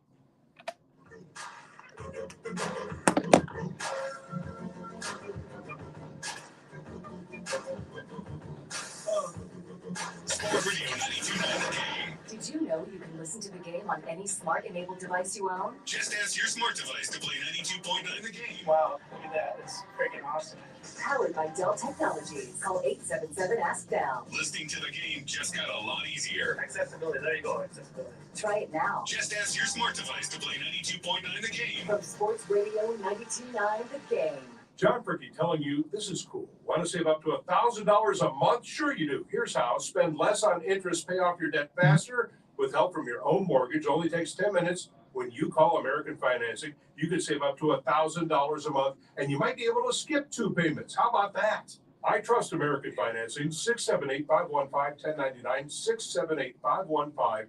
AmericanFinancing.net. NMLS 182334. NMLSConsumerAccess.org. Hey, it's Gil from Priority Men's Medical Center. I want to talk to you man-to-man about erectile dysfunction and PE. The physicians at Priority Men's Medical Center offer custom-blended medications that have men lasting 90 minutes or longer, regardless of age or medical history. See results on first visit guaranteed, or your exam is free. Men, if Viagra, Cialis, or Levitra have let you down, call now. 404-239-2153. That's 404-239-2153. Diabetes, high blood pressure, anxiety meds, everyone's on them. If you're a 50-year-old male, maybe a bit porky, and you may even have type 2 diabetes, $1 million You gotta in term remind people insurance why will it's only called cost you Hometown about Take. $200 a month. So Call if you just Term have a little Providers. time, or maybe when you come Big back Lou in, at just give them a quick reminder. 800-200-1966. Big Lou will find a term life policy for you, even if you That'll have kill type 2 some time. diabetes, are overweight, or have high blood pressure. Term Providers help thousands of people like you who think they can't afford term life go, insurance. Spencer. To buy $1 million of affordable term life for you, all you need to do is call Big Lou at 800-200-1966. Lou will make sure the scales are tipped in your favor. Call 800-200-1966. Big Lou will answer your call and work to fit you into a term life policy that you can afford. Remember, Big Lou's like you. He's on meds too. Call 800-200-1966. 800-200-1966. DQ presents. Picture this. Picture the burger of your dreams. It's on the new DQ Signature Stack Burgers menu. A lineup of 5 premium burgers, like the Flamethrower Signature Stack Burger and Loaded A1 Signature Stack Burger, with 100% seasoned real beef patties, melty cheese, and a combo of top-notch toppings and sauces galore. This dream burger is calling your name. But it isn't a dream. You're ordering at the DQ drive-thru. The DQ Signature Stack Burgers lineup. Try it today. DQ. Happy tastes good. I get it. Your desk has been there for you. Holding up your computer, your unused stapler, and that plant you forgot to water. But maybe it's time to leave your desk and spend your lunch break volunteering with Meals on Wheels. Doing Meals on Wheels for me is the joy that I look for at the end of my week. I'll come to the door with one meal and I'll walk away with a full heart. Drop off a warm meal and get more than you expect. Volunteer at AmericaLet'sDoLunch.org. That's AmericaLet'sDoLunch.org. Brought to you by Meals on Wheels America and the Ad Council. Hi, this is Kelsey Grammer. When military service members head into battle, none are expected to face the enemy alone, but many return home and become isolated as they struggle with the visible and invisible wounds of war. It can be difficult knowing how to overcome that challenge and rekindle bonds similar to those formed in the military. Wounded Warrior Project supports these injured veterans through their recoveries by connecting them with fellow warriors and their communities. No one should fight this battle alone. Join us at woundedwarriorproject.org. Hey y'all, Jeff Foxworthy here. Now, if you've ever found yourself repeating the same thing over and over for 75 years, you might be Smokey Bear. Only you can prevent wildfires. That's why I'm filling in for Smokey to switch things up, because there's a lot more to say. And I should know because my grandfather was a firefighter. And one of the things I'll try to. is that If we have a crossover in the future, I got to finish my rundown. No, it's all good. Starting Stupid game. Which means Yeah. always At this hour plus getting pushed back is just No. Bring your Yeah, own sorry. bucket No, it's all to the good, bro. campfire. No problem at all. And he's not here yet anyway. And Oh, be yeah. extra careful with things like burning yard trimmings. Don't just walk away, or chances are you might be starting a wildfire. So for the love of the outdoors, go to Yeah, Mother Nature these days hasn't wanted us to get started on time, huh? Brought to you by U.S. Forest Right. Service, your state forester, and the Ag Council. Keeping it local with the Hometown Take. On Sports Radio 92.9, The Game.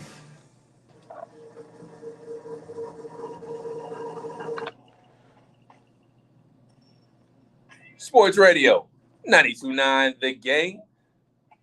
Home stretch of the Hometown Take here. Dylan Mathews taking you all the way up until 5 o'clock from the Diamond. Coming up next, Grant McCauley, Corey McCartney. Going to talk all things Atlanta Braves. They are underway right now. Spencer Strider on the mound for the Bravos. They will keep you up to date on all things Atlanta Braves and talk all things Major League Baseball. Before we get into Grill and Dylan, make sure you join former offensive lineman Brian Baldinger and NFL insider Jason LaConforna as they dissect the storylines that will shake up training camp. Get ready for the season with Baldy's breakdowns on the Odyssey app or wherever you get your podcast.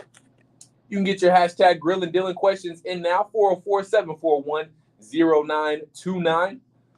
Spencer Strider giving up a leadoff hit here as we are in the bottom of the first inning. So Brandon Nimmo getting on base here. If you didn't hear before, Ronald Acuna Jr., a late scratch because he does have a little bit of lower body soreness and the Braves don't want him playing on wet turf. So everybody just got kind of pushed up in the lineup a little bit, and they inserted Robbie Grossman into the starting lineup. So he's going to play right field. And like I said before, Grant McCauley, Corey McCartney, they'll keep you up to date on all things Atlanta Braves and Major League Baseball. Thank you guys for tuning in so far to the Hometown Take here as we spend our last couple of moments here. And, did we get a double play? No, not quite. Okay. Anywho, Braves get a little bit of help there as they get a ground ball off, almost a double play. But keeping things pushing here. Thank you guys for tuning in to the Hometown Take. It is called the Hometown Take, by the way. I will remind you because born and raised in Atlanta, Georgia, I am. And I support all of Atlanta sports teams. Braves, Falcons, Hawks, such a Georgia homer. I root for the Bulldogs and the Yellow Jackets.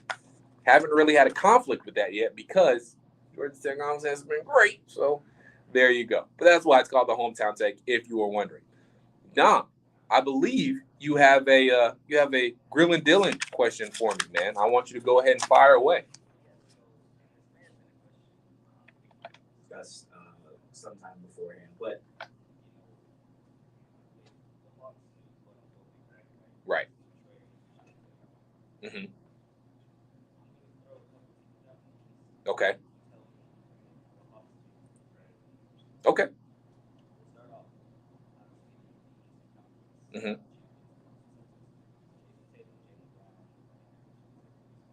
Yeah, no, we're not better than them.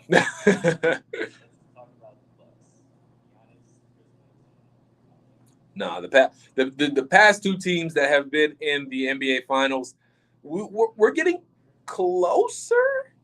Not to say that we can't be better at some point, but right now we are not better than Giannis Antetokounmpo, Chris Middleton, and Drew Holiday, And we definitely are better than Jason Tatum, Jaylen Brown, and Marcus Smart right now.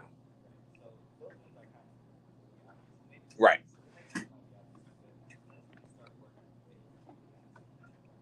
Gotcha.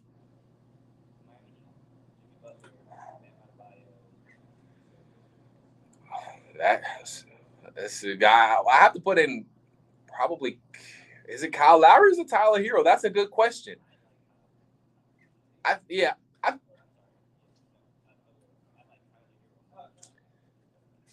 think it's at this point in their career, yes, it's a good point. Production wise, I think it probably is definitely Tyler Hero. But as far as a veteran leader goes, and I mean, when you think of the Miami, you do think of Tyler Hero, but Kyle Lowry is also just that veteran presence, that leader, has that championship pedigree. So I would have to slide in Kyle Lowry if we're talking about who's the big three for the Miami Heat. But if you talk about just the three of Jimmy Butler, Tyler Hero, and Bam Adebayo, I think we're honestly, now that we have DeJounte, I think we're better than them, or at least we're at least on par. But I think we're better because I mean, if you can think about it like this: Jimmy Butler may have the slight edge over DeJounte Murray, but they're both two-way guards, or Jimmy maybe more of a small forward, but they're both bigger, athletic wings. They both aren't great at shooting the three ball. They're both more of getting to the basket, slashers type. Both, I think, got that dog in them. Trey Young, Tyler Hero, kind of the same. They fill it up on the offensive end. Trey Young obviously had a much higher clip. Trey Young is definitely better than Tyler Hero. I'm not saying Tyler is close to Trey Young in any sort, but they're both kind of the same player. Mostly offensive oriented, don't play a lot of defense. But you give the massive edge to Trey Young. So if you give the slight edge to Jimmy over to DeJounte, massive edge between Trey Young and Tyler Hero. The next question is Bam Adebayo or John Collins. I think you have to be fair and say John Collins. But I think as a threesome, I think they'll blend better. John Collins, Trey Young, and Trey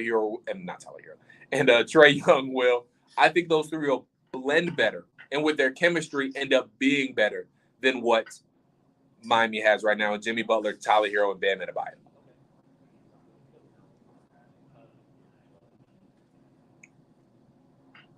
Tyrese Maxey? Nah, the Hawks are definitely better. Tyrese Maxey isn't there yet. He could be there. I think he is on his way there. But Tyrese Maxey as a point guard, Trey Young as a point guard. Obviously, I take Trey Young all day. James Harden, I see, and hear the stuff about, he's going to be in much better shape. And he wants to be in Philly. And, he wants to do this, that, and the third. And he's going to be so much better than this year.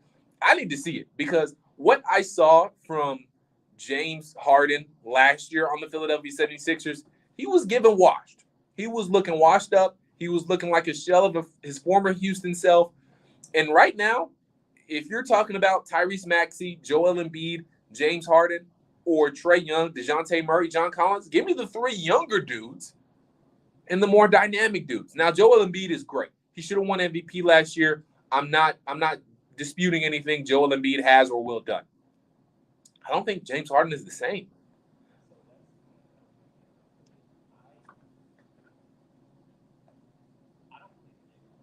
Me either.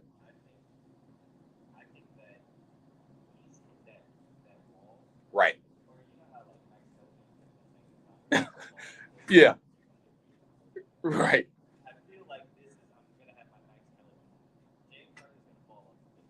Oh, this year's the cliff year?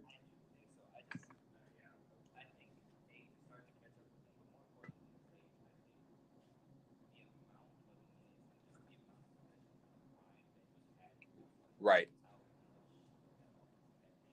Mm-hmm. Right.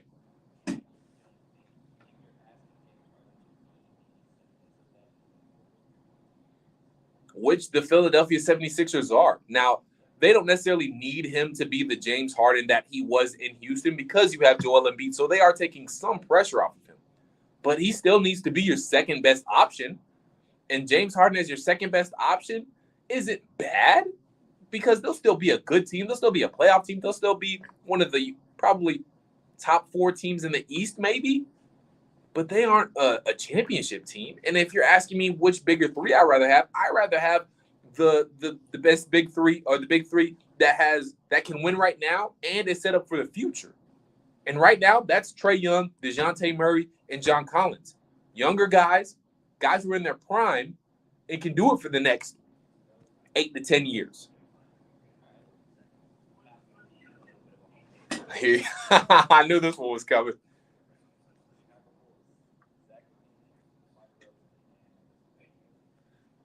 Right.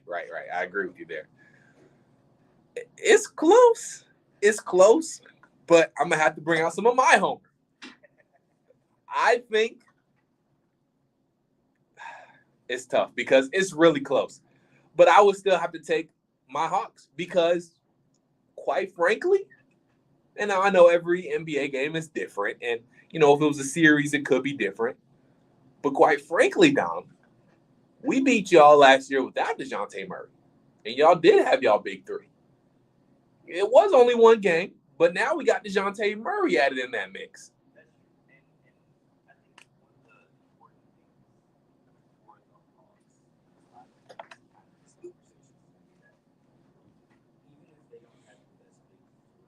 Right.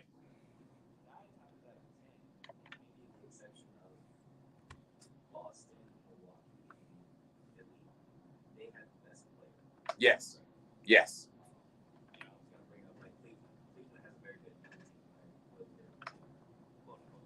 Right.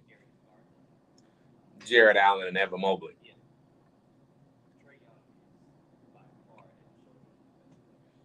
And again, we beat them without DeJounte Murray in a hot, not just a regular season game. We beat them in a winner go home game in the last game of the play-in. So I don't want to hear nothing about how, I saw this on Bleacher Report not too long ago. They put Cleveland's young core over Atlanta's. How? How, Sway? Can somebody tell me how they did that? Because I can't. We beat them head to head without DeJounte Murray. We beat Darius Garland. We beat Jared Allen. We beat Evan Mobley in a winner go home game without DeJounte Murray. It was just Trae Young, Bogey, John Collins, DeAndre Hunter. So I don't want to hear none of this nonsense about how the Cavaliers' young core is better than the Hawks. That's just absolute nonsense to me.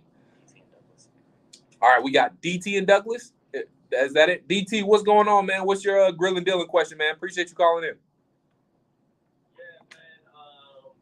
I like you a lot, man, but I'm going to have a problem with you, man, during the Falcons talk. Why y'all not talking about the girl from California, guy?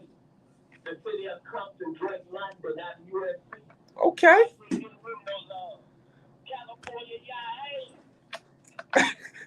DT, I appreciate the phone call, man. Hey, the thing about Drake London is that I think we all expect Drake London to be productive. And it's the opportunity for Drake London to be productive is there. Everybody's going to have their eye on Kyle Pitts. Everybody is going to be trying to look to stop Marcus Mariota in his legs. So the opportunity for Drake London to shine is there. And I think we all expect him to shine. He better do something. He was the 8th overall pick, for crying out loud. So I don't want to necessarily say I'm not going to give him any love. I think he'll have a good season. But I'm not ready to give him his flowers yet because you should be good. Now, I'm not saying you need to have a Kyle Pitts caliber rookie season. But you need to have a productive season, especially when you aren't going to be the main target.